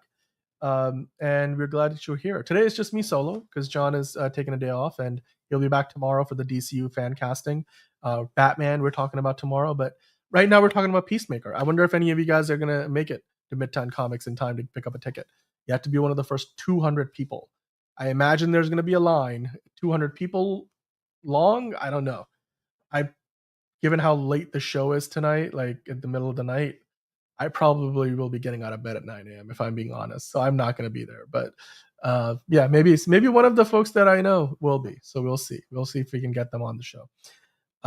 Yeah, DC and wrestling fans will be camping out because they all want a little piece of John. Well, I don't think John Cena is going to be there, but they all want a ticket so they can go meet up with John Cena at the red carpet. So yeah, hey, if you're in Florida, I guess if you catch the red eye right now, I don't know if there's any flights at this point in time in the day. You might be able to get to New York just in time. Then take the subway across from the airport to Times Square. There you go. Next week is the red carpet premiere, the world premiere of Peacemaker, and you can get yourself some tickets. You have to be one of the first 200 people to get to Midtown Comics in Times Square tomorrow morning, or actually this morning from 9 to 11 a.m. But with that, I'm going to move past the Peacemaker talk. We have one piece of news from Lanterns. but not Lanterns on HBO. We are actually talking about My Adventures with Green Lantern. This came up a couple of days ago, and of course, we didn't have a live show yesterday, so that's why we're talking about it today. John would really love this because I think John has really wanted to see a Jessica Cruz version of Lantern. We know, at least as of right now, we're not getting a Jessica Cruz in the Lanterns TV show on Max, but according to Night Edge Media, a casting call has gone out for the role of Jessica Cruz in the new animated My Adventures with Green Lantern, which I'd imagine, but going off the artwork, is similar to My Adventures with Superman. DC is searching for someone 18 plus to portray Jessica, who will be depicted as 14 to 15 years old. Of course, this is an animated series, so you're talking about a voice actor here. Not only does the role require acting chops, but singing talent as well. So it looks like whoever is going to be playing Jessica Cruz will need to know how to sing. And the character description says Jessica had a normal childhood, playing softball, hanging out with her best friends Kyle and Nikki, staying out of trouble, but everything changed when puberty hit, and her role turned upside down. Bullied and betrayed, Jess withdrew from the world. Now, as a chronically anxious freshman just trying to survive high school, she's suddenly chosen by a magic ring to become a cosmic protector of all life, a Green Lantern. Despite her fear and self-doubt, Jessica will rise to the occasion and discover the strength within to become the hero the universe needs. Of course, we don't have a premiere date for this show yet, but hey, the casting call is out. That means they're going to have at least a version of Jessica Cruz, animated or otherwise. I hope that, kind of like Star Trek Lower Decks, maybe they do a crossover sometime, because I would love to see Jessica Cruz in live action. John, I know, would also love to see that. Hey, Steven, maybe we'll see each other in Seaside Heights with John. Maybe one day. Enterprising saying, I'm more excited for Green Lantern about some time one handled them right. Yeah. The Jack Snyder tried, they told him no. So not that he would have done the best job with it, but we got close. But but hey, you know what? We're getting an animated and a live action Lantern show coming out probably next year. I imagine this show is going to come out next year as well. There's also a Lantern news from the kid from Weapons. Carrie Christopher has joined the cast. That's a really good shout out, actually. I didn't pick that up before the show. Let me look that up right now, and we'll talk about it since we were talking about the show, the animated show. Let's talk about the live action show as well. So let me pull that in. Manos Time, always coming in hot with the news. I didn't actually see this at all before I went live, but then again, there's like 50,000 different pieces of news I have to bring in. So sue me. Jessica's journey should be an interesting one. Yes, it would be very interesting. Kyle Rayner is like at this point the only mainline Earth Lantern we haven't seen cast. So if I were you, I would probably bet on the idea that we're going to see him eventually, considering that we're getting pretty much every other Lantern in some form or another, maybe even in the animated show. Because don't they say in the casting call that one of her friends is Kyle? Am I wrong about that? Let me see if I can find that. Yes, it's right there. Her best friends, one of them is Kyle and Nikki. Maybe they are talking about, Kyle Rayner. Man, Frankie G, maybe you'll get a Kyle Rayner Lantern in the My Adventures with Green Lantern. There will be some, character villains. Yeah, there we go. Emo Nerd Girl thinks sweet news. I think that's it is a different universe. Yes, not connected to the DCU. But what is connected to the DCU MTG is what Manos Time just brought to us, which is that actor Carrie Christopher, who, unless you watch Days of Our Lives, basically, unless you watch daytime soap operas, you would not know who this kid is. But Carrie Christopher has now joined the Lanterns DC series at HBO. This, of course, was exclusive news. I think it was 2 days ago at this point, because we're technically on Friday time now, and this news came out on Wednesday. We didn't have a live show, so here we are, exclusive from Deadline. Rising young actor Carrie Christopher will guest star in Lanterns, based on the Green Lantern DC comic, I should say. The series from Chris Mundy, Damon Lindelof, and Tom King follows new recruit John Stewart and Lantern legend Hal Jordan, two intergalactic cops drawn into a dark, Earth-based mystery as they investigate a murder in the Heartland. Now, of course, Christopher is set to play young Noah, a polite and charming small-town kid, quite gifted for his age and effortlessly good at whatever he tries. Words. He's happiest when he's passing a football. Okay, so he's a big football fan. All right, cool. So eight episodes. Of course, we know that. Wow, he's been acting since he was 3 years old. He was in Mr. Mom, the TV show. Okay, and Days of Our Lives. Oh shit! You know what? He's in Weapons.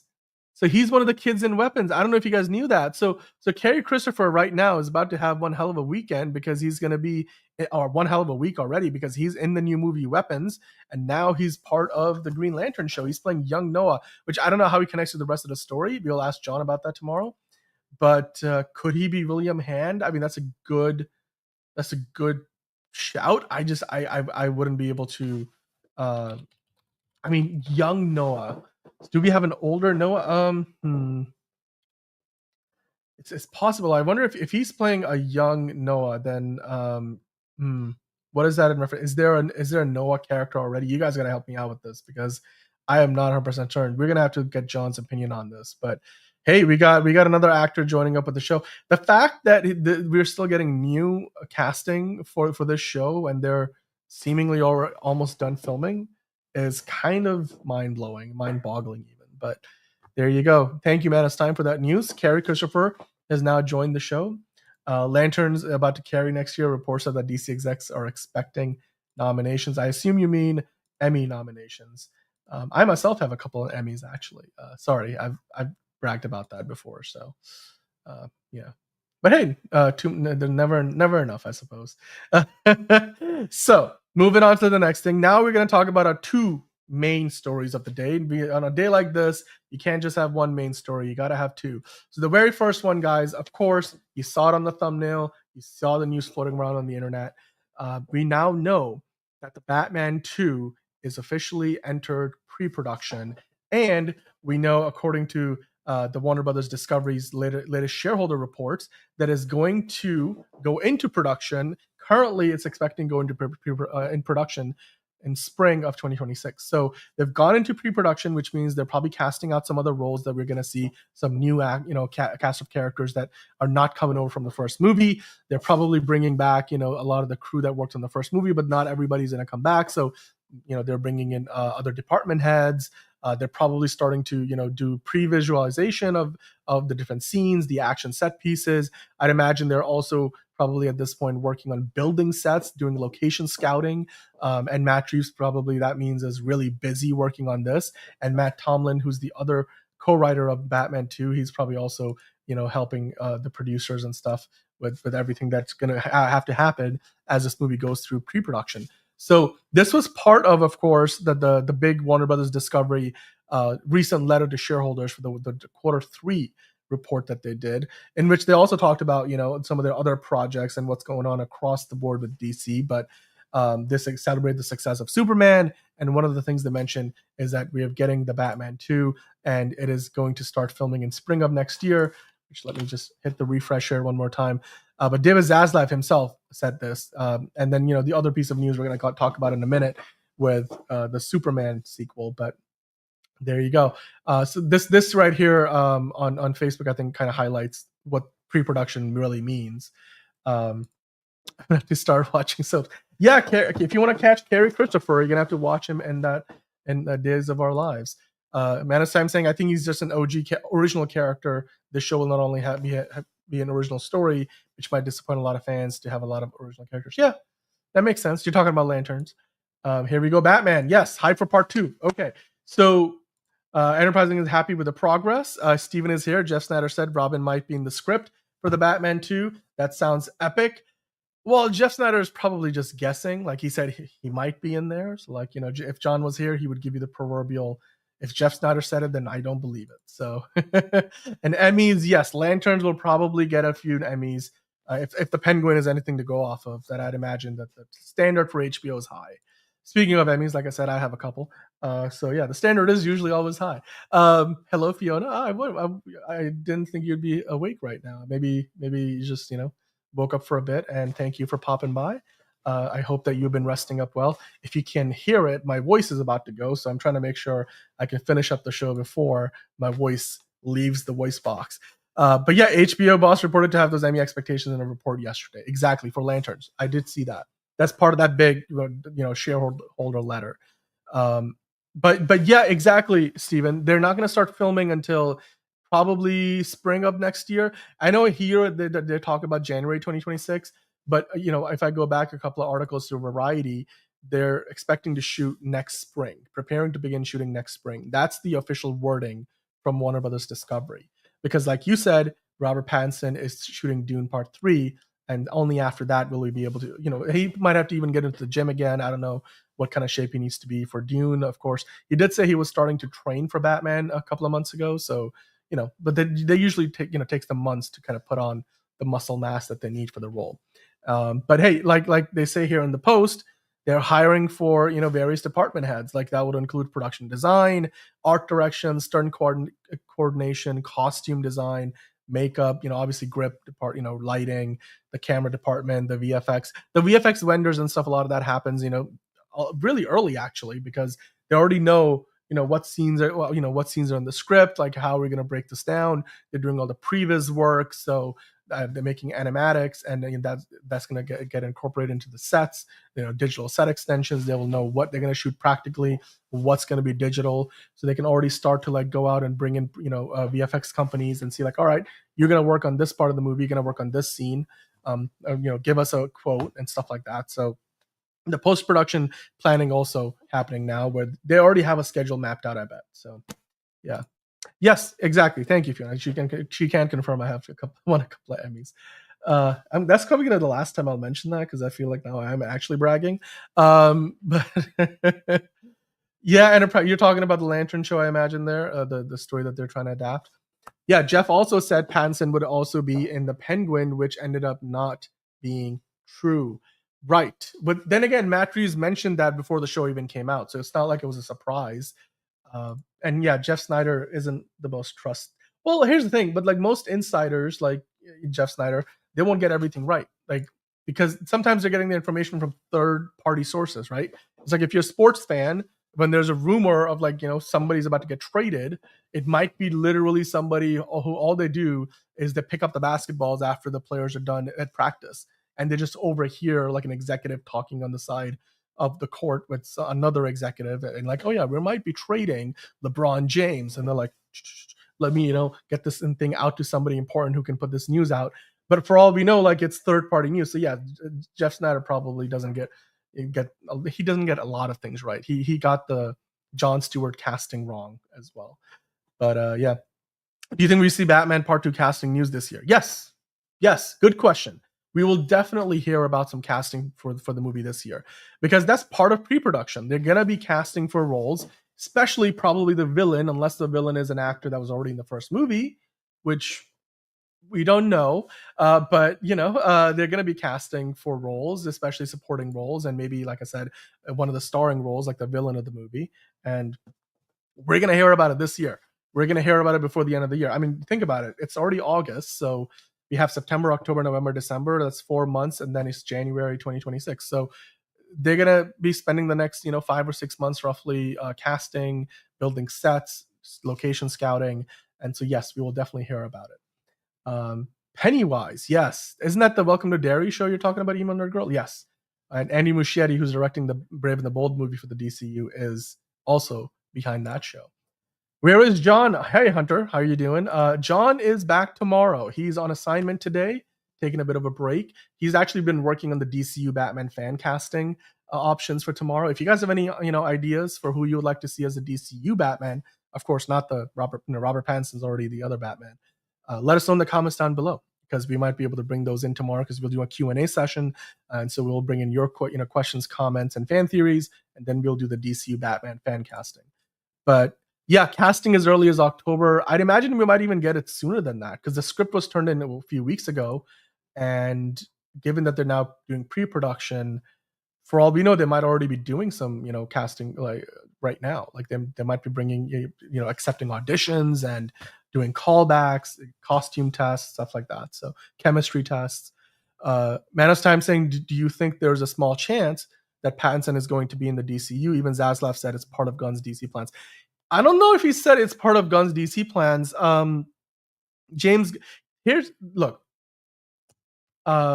There's a very small non-zero chance that Robert Pattinson's Batman could be in the DCU, simply because every time James Gunn has been asked about it, he's never straight up said no. He's always said that's not the plan. At least now, not now. No. He's not going to be in it. No. He's like, he says it, and it's like almost like he's second guessing what he's saying, and then he like ultimately says no. But he's never just simply said nope. You know, like recently, Harrison Ford was asked, "Are you going to be back as the Red Hulk? You know, ever in the MCU?" He was like, "Nope.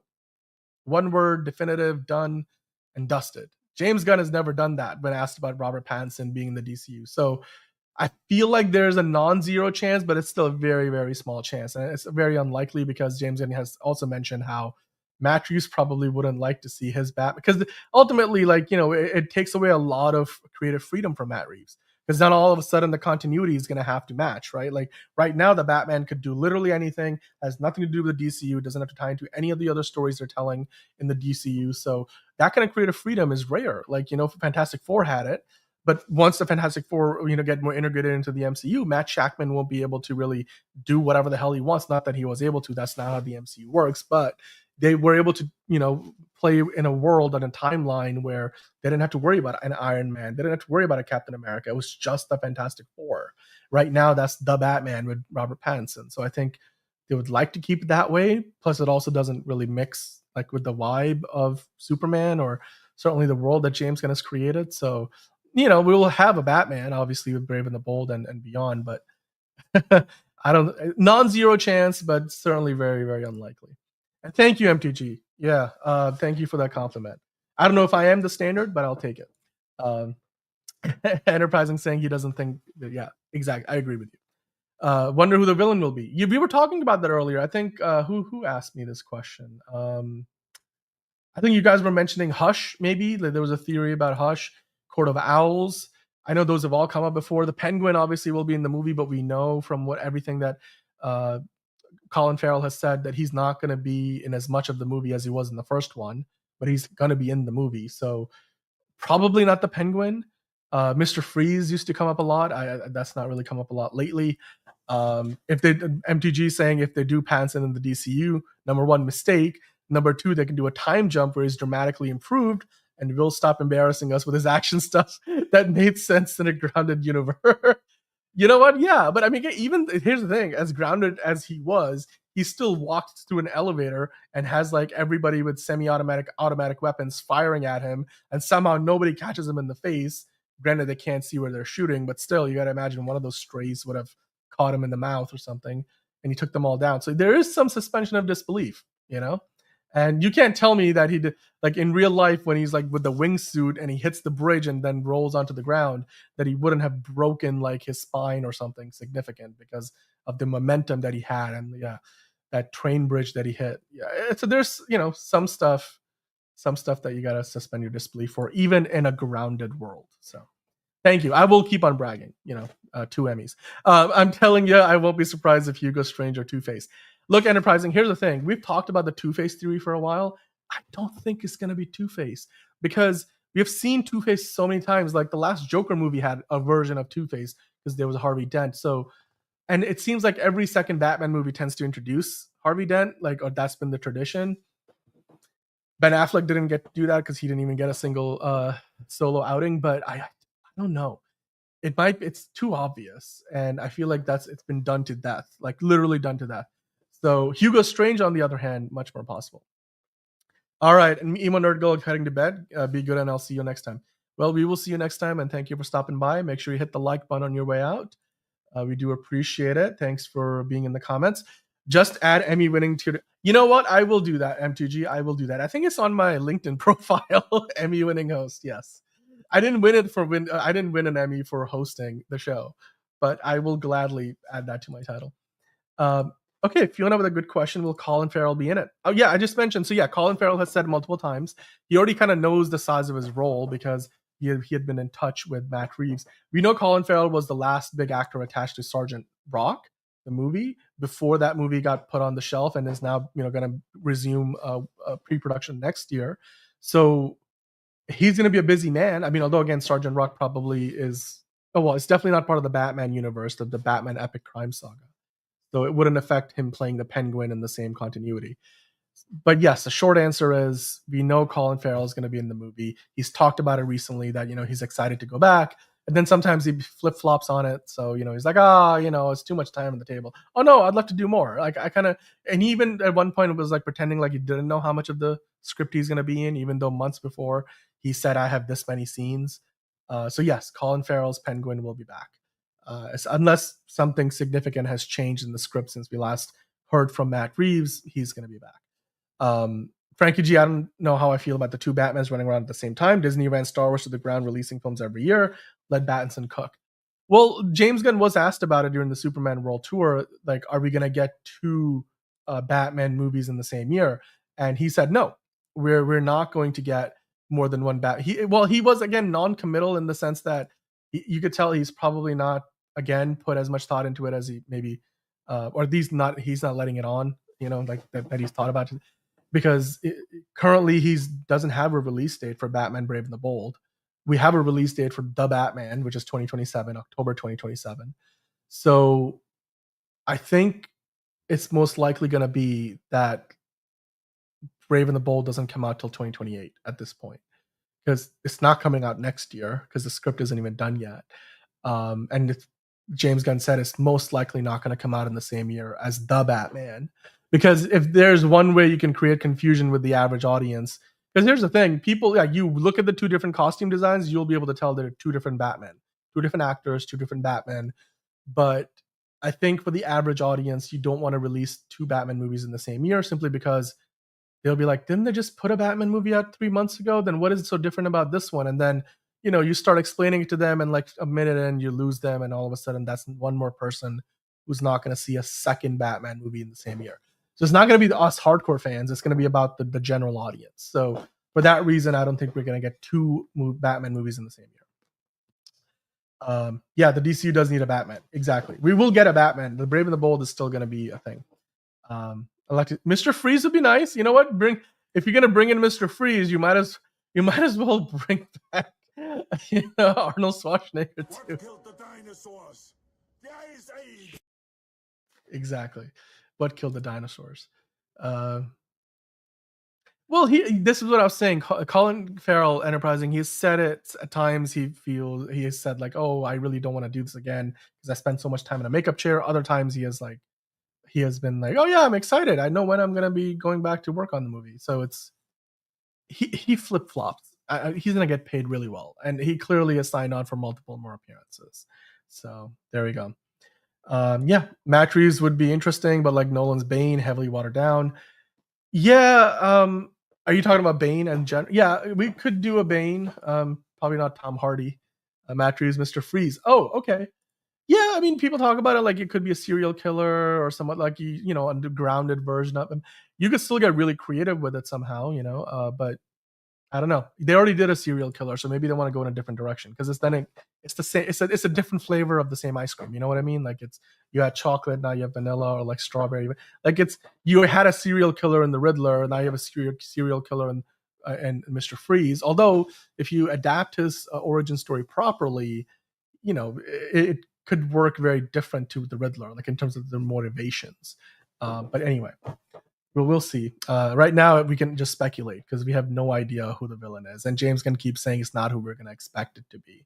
Meanwhile, Matt Reeves has said, all you got to do is watch the first movie to know who's going to be the villain in the second. It's all right there. But, he's been cryptic about it. So, yeah, the windsuit, I was talking about that earlier.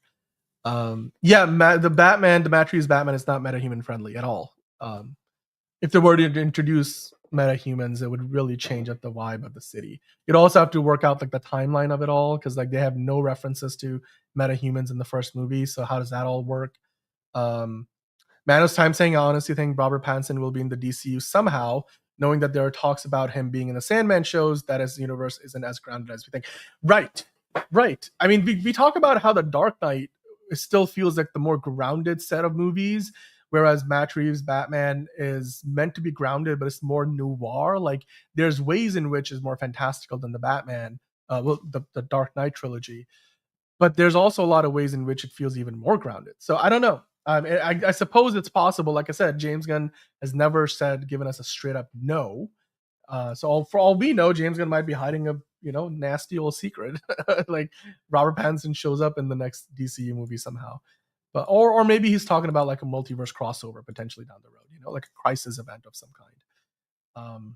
Yeah, maybe in a crisis event. That's what I'm talking about, right? Like maybe there's a crossover and somehow a character from the DCU ends up in the Gotham City of Robert Pattinson, and he's like, how did you get here? Oh, to an interdimensional portal from a parallel universe. Like, oh, okay. How does that work? That could be how that conversation goes. But yeah. They can add Pattinson for sure, just needs a time jump. It would be the easiest way. Right, because, well, here's the thing though, because like the Batman has like Times Square, like their own version of Times Square, it's all digital screens. So it feels like it's contemporary, but so yeah, there would be inconsistencies regardless of how you do it, unless you kind of address that there are two parallel realities, like the Fantastic Four will be when they, in Avengers Doomsday, when they join the 616 mainline MCU.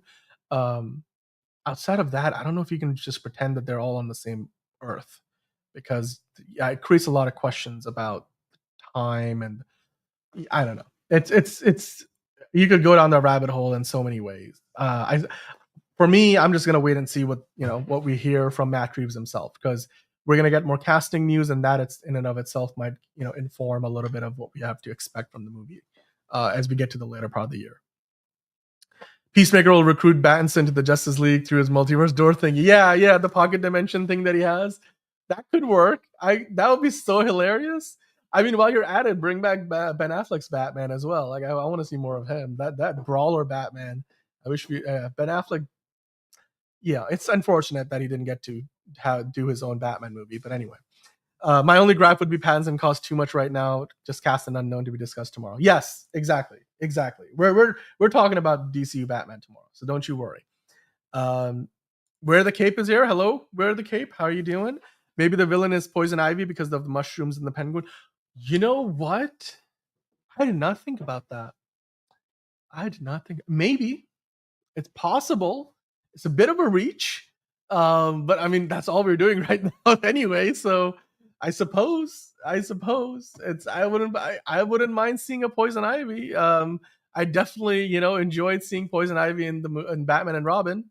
Uma Thurman made a great Poison Ivy, so we'll have to find out. It would be a little out of left field because nobody's really talking about it, but I mean it's possible. And there's all kinds of ways you can ground it. She's a chemist. She's she was like an activist I forget what her actual story is, but anyway, yeah, could work. You can even bring back Uma Thurman as an older Poison Ivy. She's back acting, so she's done a few movies and stuff. Yeah, I don't know how to feel about that. It's a blank canvas right now, right? If you were to go off of what Matt Reeves has said, Hush, Court of Owls, those are the obvious picks.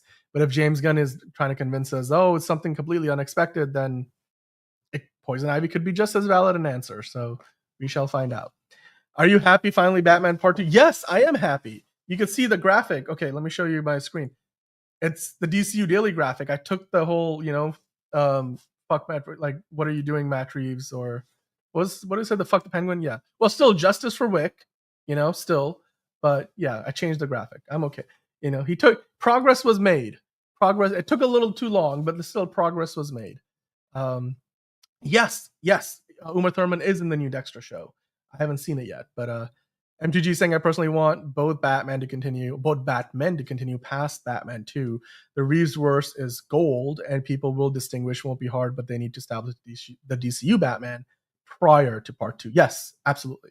In an ideal world, yes, but unfortunately, it doesn't look like that's going to happen, because even if they were to greenlight the script for Batman Brave and the Bold later this year, the earliest they're going to production is probably after the Batman Part 2, which means we're likely not getting the Brave and the Bold movie until at least 2028, because like I said, it's not impossible, but it's highly unlikely they're going to release two Batman movies in the same year. Highly unlikely. So anyway, I'm going to start to lose my voice. I think I'm already halfway there. But before we finish up the show, we have a Superman sequel to talk about. So as part of all of that, that Warner Brothers shareholder call where David Zaslav got on there, and then they sent out a letter to all the shareholders. This is for Q3 of the year, and they shared the results. They're doing quite well with their movies like Sinners, and obviously Superman is doing really well right now. They said they're going to be looking to release 12 to 14 movies a year theatrically, amongst them DC movies. And of course, amongst them will there will definitely be a sequel to Superman, or a semi-sequel. That's the tricky part here, because we don't quite know if they're talking about a proper Superman sequel, because James Gunn is not committed to that yet. But David Zaslav did confirm that James Gunn is not only writing, but he is also set to direct the next installment in the Super family. Now, the key here is Super family. So, yes, I did see that Bane Will Break You, and yes, it was kind of tragic, and yes, we're not going to talk about it. But hello, Bane Will Break You. Yeah, somebody else brought that up earlier in the show. Right, the Super family. This is the thing, Enterprising. This is what I was going to say. So here's a quote. So I'm going to highlight this part of the article. So confirmation comes from CEO David Zaslav. I'm reading this on IGN. In a financial call in which he said Superman marked the beginning of a new era for DC Studios. We have heard this part before. We are thrilled to share that James Gunn is already writing and preparing to direct the next installment within the Super family. Now, the rest of the quote here is kind of the key part here. Let me see if I can find one of the other articles, because I think here do they mention it in this article? No, they kind of just skip around it here. So let me go on to, actually, no, I think it was there. The full quote is the key part, because he says, like, in the Super family, okay. Did I miss it? You guys let me know, because the rest of the quote kind of adds context, because he then talks about Wonder Woman, he talks about Supergirl, he talks about Clayface, and we know that James Gunn has said it's not a straight up Superman sequel. Like, it's a movie that has Superman in it. So yeah.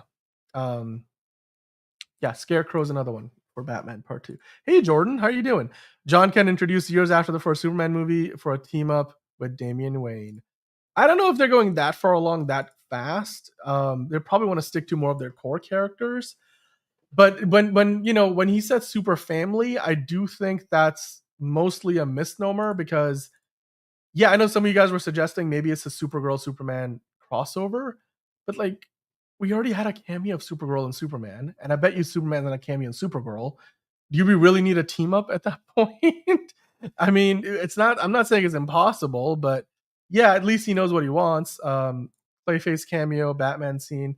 Yeah, well, he keeps saying that we're not. Actually, you know what? In his most recent comments, James Gunn was non-committal to the idea that Batman might make a cameo in Clayface. So he might be changing his tune on that as well. Thank you. Great show. I'm kind of running solo here, trying to make sure my voice stays intact. But Jordan, thank you for the compliment.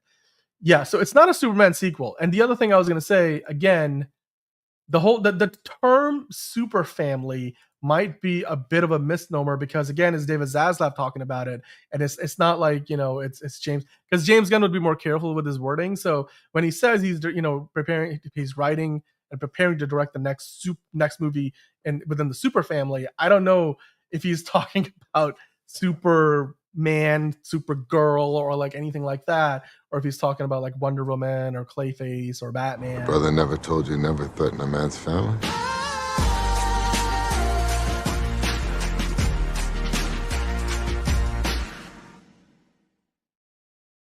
I did say Super Family, so I guess that was overdue, but there you go. Thank you. The next installment in the Super Family. You guys tell me, what do you think it is? Do you think they are doing a Batman? Is he referring to a Batman movie like the one we were talking about, Brave and the Bold? Is he talking about the Wonder Woman movie? Is he, because Clayface is also mentioned, because right after he says that, he goes into talking about like, Clayface is a totally different thing, which also James Gunn has mentioned as well. So yeah, I mean, I'm trying to see if I can find the quote on the Super Family. I thought I had it earlier. What else did he say? Yeah, because everybody's quoting just the main sentence, but the full quote is the key, because he then kind of like starts talking about the other characters, and so he goes well beyond just talk. Okay, I think it was here. Yes, it's right here. Actually, it was in the other article, that Deadline article. Here we go. Okay, so here's the quote. Okay, so these are the words of David Zaslav. James Gunn is already preparing to write the next installment in the Super Family. In film, James Gunn is busy preparing the next installment of the DC Super Family, including Supergirl, Woman of Tomorrow, Clayface, the next Wonder Woman. In addition, the Batman 2, which we just talked about, is preparing to begin shooting next year, among several other projects in development. The 10-year vision for the DC Universe also includes an exciting array of projects, including the Penguin. That's one thing that I think has gone missing for a lot of people, because this implies that the Penguin might actually be getting a season 2, or at least another, like they might call it the Penguin Returns or whatever, or maybe they make a movie out of it. Who knows? The upcoming new season of Peacemaker, the debut of Lanterns in 2026, in a precise and measured way, the DC franchise will increasingly overlay across the studio's broader efforts, from film and TV to consumer products, games, experiences, and social. This is all part of that, note from David Zaslav. And what he said on the call was that James Gunn, of course, is preparing to write the next installment in the Super Family. Yeah. Maybe Brainiac is coming, and maybe you know what? Here's what I was thinking before the show. James Gunn keeps saying that this is not what we were expecting it to be, and so my theory is that we might be getting maybe a big team up movie a lot sooner than we expected it. It's that's my theory. But let's talk about what James Gunn said recently, because he was asked about this online yesterday. And he was asked, like, hey, is it true you're preparing for the next installment within the Super Family? And he responded saying, I am actually past preparing and well into writing. So obviously we know he's writing the movie. And somebody else understood the assignment, because there it is, the purveyor of the Super Family right there. What's real is family.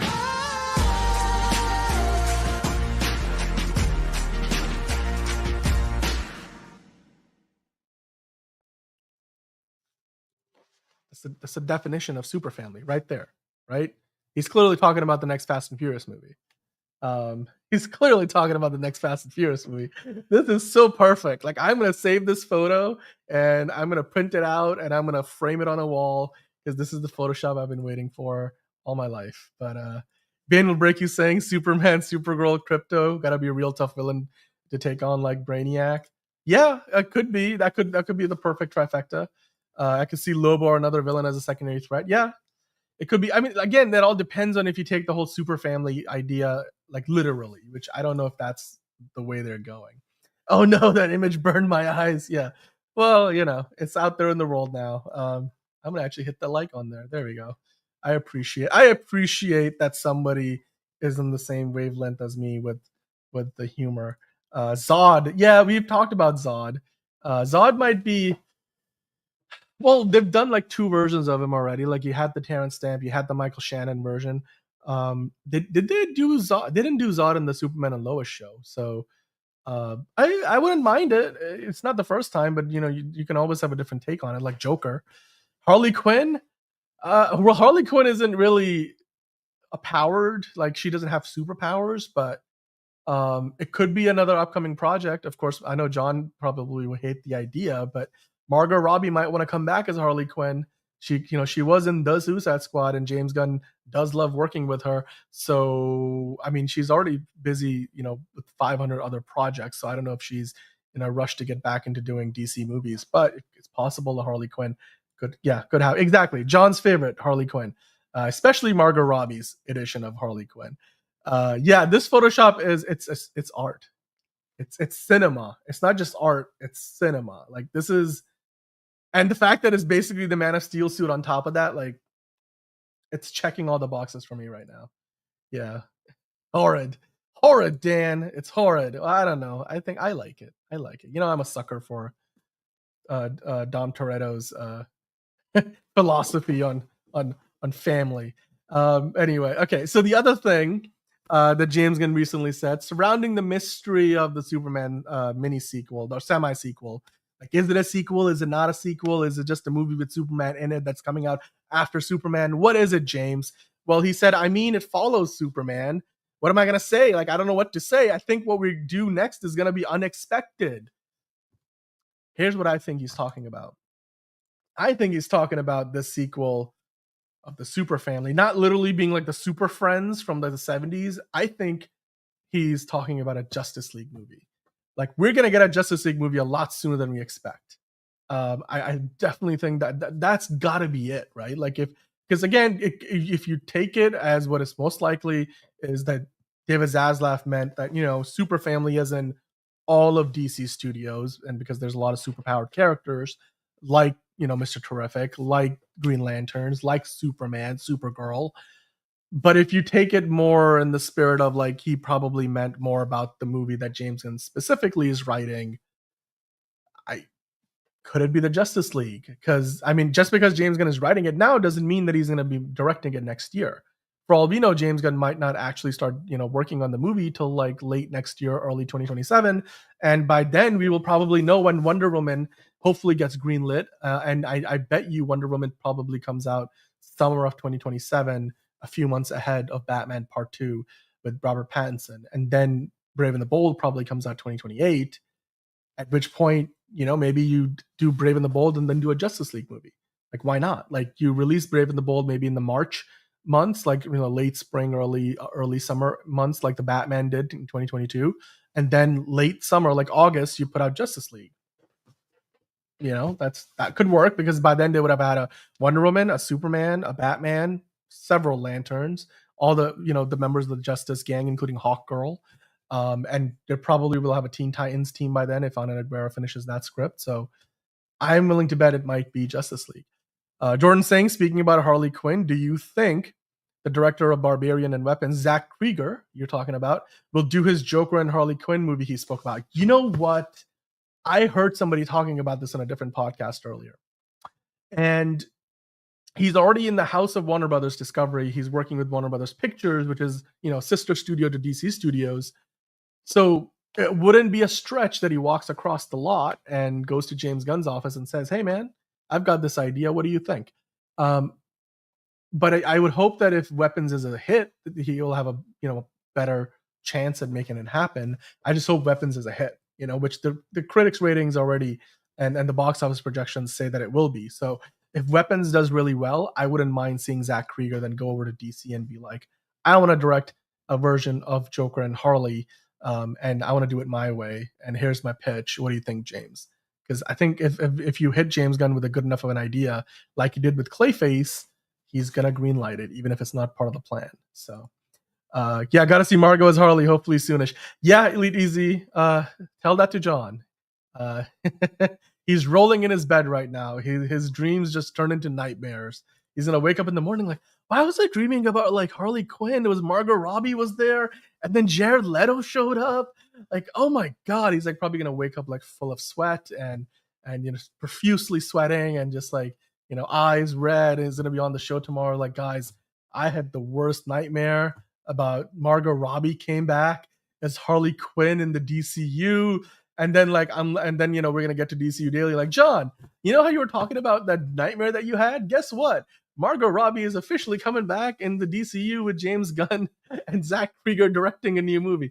That's not going to happen most likely, but if it does break, then it'll be quite the sequence of events. I'm sure it will ruin John's weekend before it starts. But Kellex is also a member of the Super Family as well as all the robots.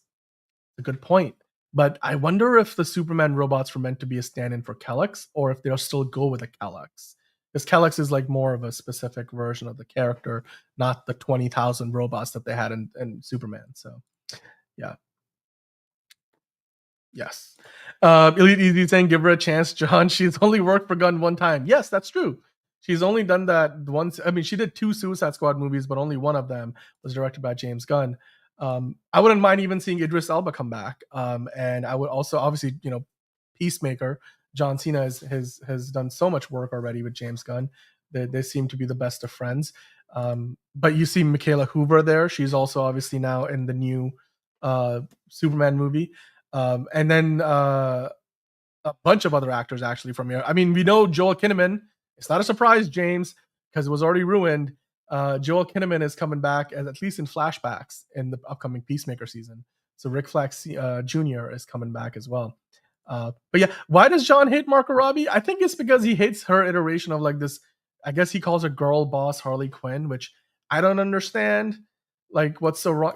I thought Margot Robbie's Harley Quinn was obviously one of the, and not just me, everybody thought she was one of the breakout characters from that Will Smith, Margot Robbie, the 2016 David Ayer Suicide Squad. And to the point where they had like up to like half a dozen different ideas for Margot Robbie led Harley Quinn movies at one point at Warner Brothers, including obviously we ended up getting Birds of Prey, which, look, if you guys want to know, that movie was profitable. Like we have it right here. It came out with a budget of 82 million and made 205 million. So they made it just cheap enough that Birds of Prey, even though it didn't make anywhere close to like something like the Batman or like even Black Adam made more than twice as much, almost twice as much, it was still profitable. So Margot Robbie has played Harley Quinn in 3 different movies, but yeah, it's John just doesn't like her take on the character. So I suppose that's what it comes down. He also didn't like Lady Gaga's edition, but nobody did. So there you go. Dan, if he never flew, we would never fall. The world was ours. Again, you're quoting songs that I don't recognize, but I appreciate that, Steven. People loved Margot as Harley, and she deserved that love. Yes, MTG. Yes. You know what? Tomorrow I'll ask John just for you guys. Why do you not like Harley Quinn? Because, like Jordan said, I thought she was a perfect Harley Quinn. She was one of the most entertaining parts of both Suicide Squad movies. Especially whenever the movie was like hitting a low point, Margot Robbie's Harley Quinn comes on screen, and like whatever she's doing, like obviously she's got that infectious energy. Like, and in the first movie you had Will Smith also. In the second one, you had a whole circus of characters, but I thought she did a great job. I think right now it's more a matter of she's really busy with a ton of other projects. Like she might be doing an Attack of the 50-Foot Woman with Tim Burton. So between that and like 5 other movies she's producing, I don't know if she'll have the time. But I'm sure if James Gunn said, gave her a call and be like, you want to come back as Margot Robbie? Sorry, as Harley Quinn, Margot Robbie would probably not say no. So yeah, and then also like John Cena's was in Barbie, like, which he tells the story of how he ended up getting that role because he paid for the table. Like he was at a restaurant, he paid for the meal of the entire table that Margot Robbie was at in the same restaurant. He didn't even realize that it was the cast of crew of Barbie, and then they were like, "We got a little role for you," and John was like, "Yeah, I'm up for it," and then he ends up playing a merman with Dua Lipa. So there you go. Was Gunn coloring his hair? I feel like his white hair came out of nowhere. Well, yes, he was using hair color, it seemed like, for the longest time. And then he eventually just gave up. He just went total white. So he might be coloring his hair now. Like, chances are, naturally, he's got a mix of gray and black, like me. Look, gray, black. Yeah, I haven't crossed over into the all grays yet. Maybe I'll have to one day. But we got Super Flop and Fantastic Flop in the same month. Oh, Chris is here. Hi, Chris. Yeah, Superman is not a flop. Superman is profitable. Like, I will refer you to this chart. Superman made for 225 million. Now the number actually is even higher than 551. It's 560 plus million. It's profitable. So not a flop. And Fantastic Four is actually on its way to profitability too. So there you go. And they're still playing in theaters. They'll make more money. They're not as profitable as some of the other movies that have come out in the previous era of comic book movies, but they're making money. Bradley Cooper, you know what, MTG, we were talking about that theory the other day. Bradley Cooper probably could be Zod, but then it would really not explain how Supergirl hasn't recognized that and told Clark that that video message is actually Bradley Cooper playing Zod, well, as Zod rather than as Jor-El. Yeah, and James Gunn and throughout the promotional tour for Superman kept saying no, that it is what you saw in the movie. Like, those are his Kryptonian parents. It's that we're not changing that. So I don't know. I don't know if that's going to be the case. But I wouldn't mind seeing that. I think it would definitely fix one of my gripes with the movie Superman. So yeah. So Spider-Man. Well, look, Warner Brothers is actually, so speaking of all of what we're talking about is a result of their financial shareholder, financial results from quarter 3. Warner Brothers Discovery did a shareholder call. They put out a letter to all the shareholders, and they said the studio is doing really well with all their movie business, and with Sinners and Superman. Even Final Destination made money, and now Weapons is looking to open pretty big, and they distributed F1, which did really, really well. So Warner Brothers may not be having the best of times financially, like they once upon a time used to. They still have a lot of debt, but they're doing well enough, Chris, that I don't think they're going to be a buyout target for Sony anytime soon. What's more likely to happen is Sony might end up buying the Discovery spinoff. So Warner Brothers is going to split in half. So Warner Brothers Discovery is going to become Warner Brothers and Discovery Global next year. Sony might buy Discovery Global, less likely Warner Brothers. In fact, if you guys remember, just the other day, this could be the last thing we talk about. The other day we talked about how they're working on Heat 2 with Michael Mann, and then Leonardo DiCaprio is interested, but the budget is supposedly, like, it was $200 million, and Warner Brothers are not going to greenlight a $200 million Heat 2. And then the budget was brought down by the director to like $170 million. But even then, it's too expensive. So Warner Brothers has actually pitched the movie to Apple to like become a co-financier on it.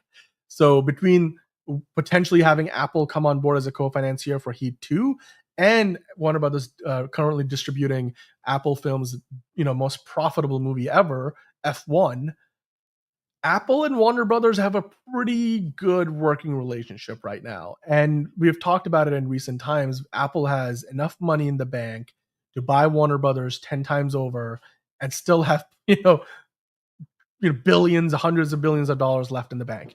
So like literally Tim Cook probably he can go out and like do a deposit from his bank and straight up sign a check for Warner Brothers just by himself. Not to mention Apple itself has all the money in the world to buy Warner Brothers quite a few times over.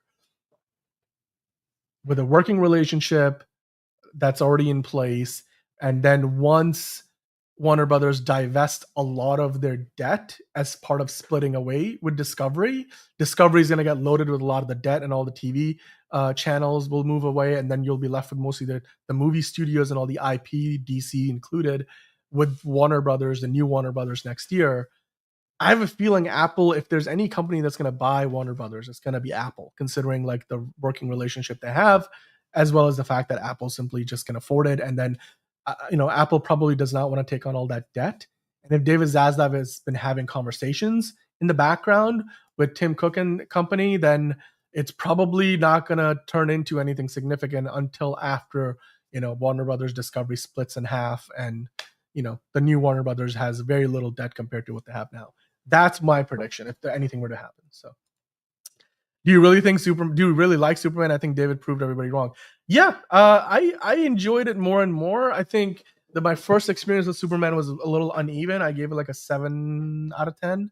My score has gone up a bit. I still don't think it's a perfect movie. I still prefer Man of Steel as the better movie. But for what we're getting here, I think Superman is done really, really well. And the third act was fantastic. I listen to the punk rocker song once a day now. It's part of my playlist, like the one that I listen to all the time.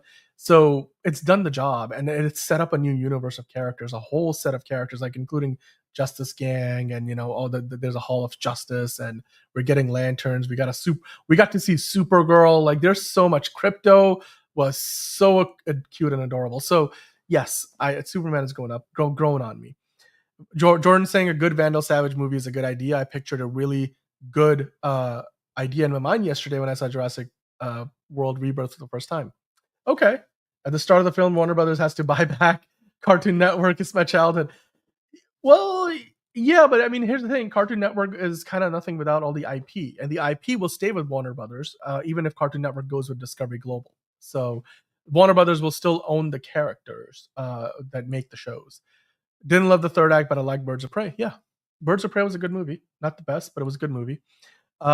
But you guys let me know. What do you think ultimately? I mean, hey, James Gunn is set to... The big news here is that the one thing we didn't know, just to kind of establish again the story at hand, James Gunn has been saying many a times, like, look, I'm past preparing. I'm well into writing. I'm writing a sequel to Superman, but it's not really a proper Superman sequel. It follows Superman, but it's going to be something unexpected. It's a semi-sequel, whatever you want to call it. But the big thing that we learned with this news, or the shareholder call, and what David Zaslav himself said directly, is that James Gunn is not only writing, but preparing to direct the next movie in the super family, the DC super family. So that means James Gunn is going to keep directing movies, man. He's not going to stop. He's not just going to become a Kevin Feige. He's going to keep working on not just writing and producing, but he's going to be directing movies. So, and I expect nothing less. He's a filmmaker first. He's a storyteller first. And with that, guys, I think that's all the news that we have got for you today. All the news and banter and fan theories and your comments. So with that, I'm going to give my voice a bit of rest. Thank you for sitting in and watching a show where you just had to hear me talk for the last 2.5 hours. I promise tomorrow we'll have John on, and we even will have a new guest on. So we'll be talking about weapons. We'll be talking about the weekend box office. I'm sure there'll be more Superman and Batman news as well. And of course, we have a Q&A session. And last but not least, after DCU Daily, we'll get into the very first standalone episode of Fancast Friday, which, of course, you voted on it, DCU Batman. Who's going to play the Batman in the new DCU? We're doing a fan casting. John has already submitted his picks. I haven't looked through all of them, so I couldn't tell you even if I wanted to who they are. But you don't have to wait too long, because within less than a day, within less than 18 hours, we'll be talking about it. So until then, guys, as James Gunn would like to tell you, and as Superman would like to tell you, don't forget to look up. It's another project that's been blessed from the beginning. There's the shot right there. That. Okay, we don't need to see right there. Hey, buddy. Eyes up here. Now you want to get nuts? Let's get nuts. Here we go. Victory mine. Ask me how am I doing? I'm telling you, really, I'm doing sublime. I never wait in a stewardess line. I just go do it. I'm moving my time. Really had nothing to do with it. How am I moving? I'm moving like you want to shine. Follow my lead. Don't listen to lies. I had to put me all in the line. That's why I know that victory's mine. I prefer Jared Leto. Hunka hunka!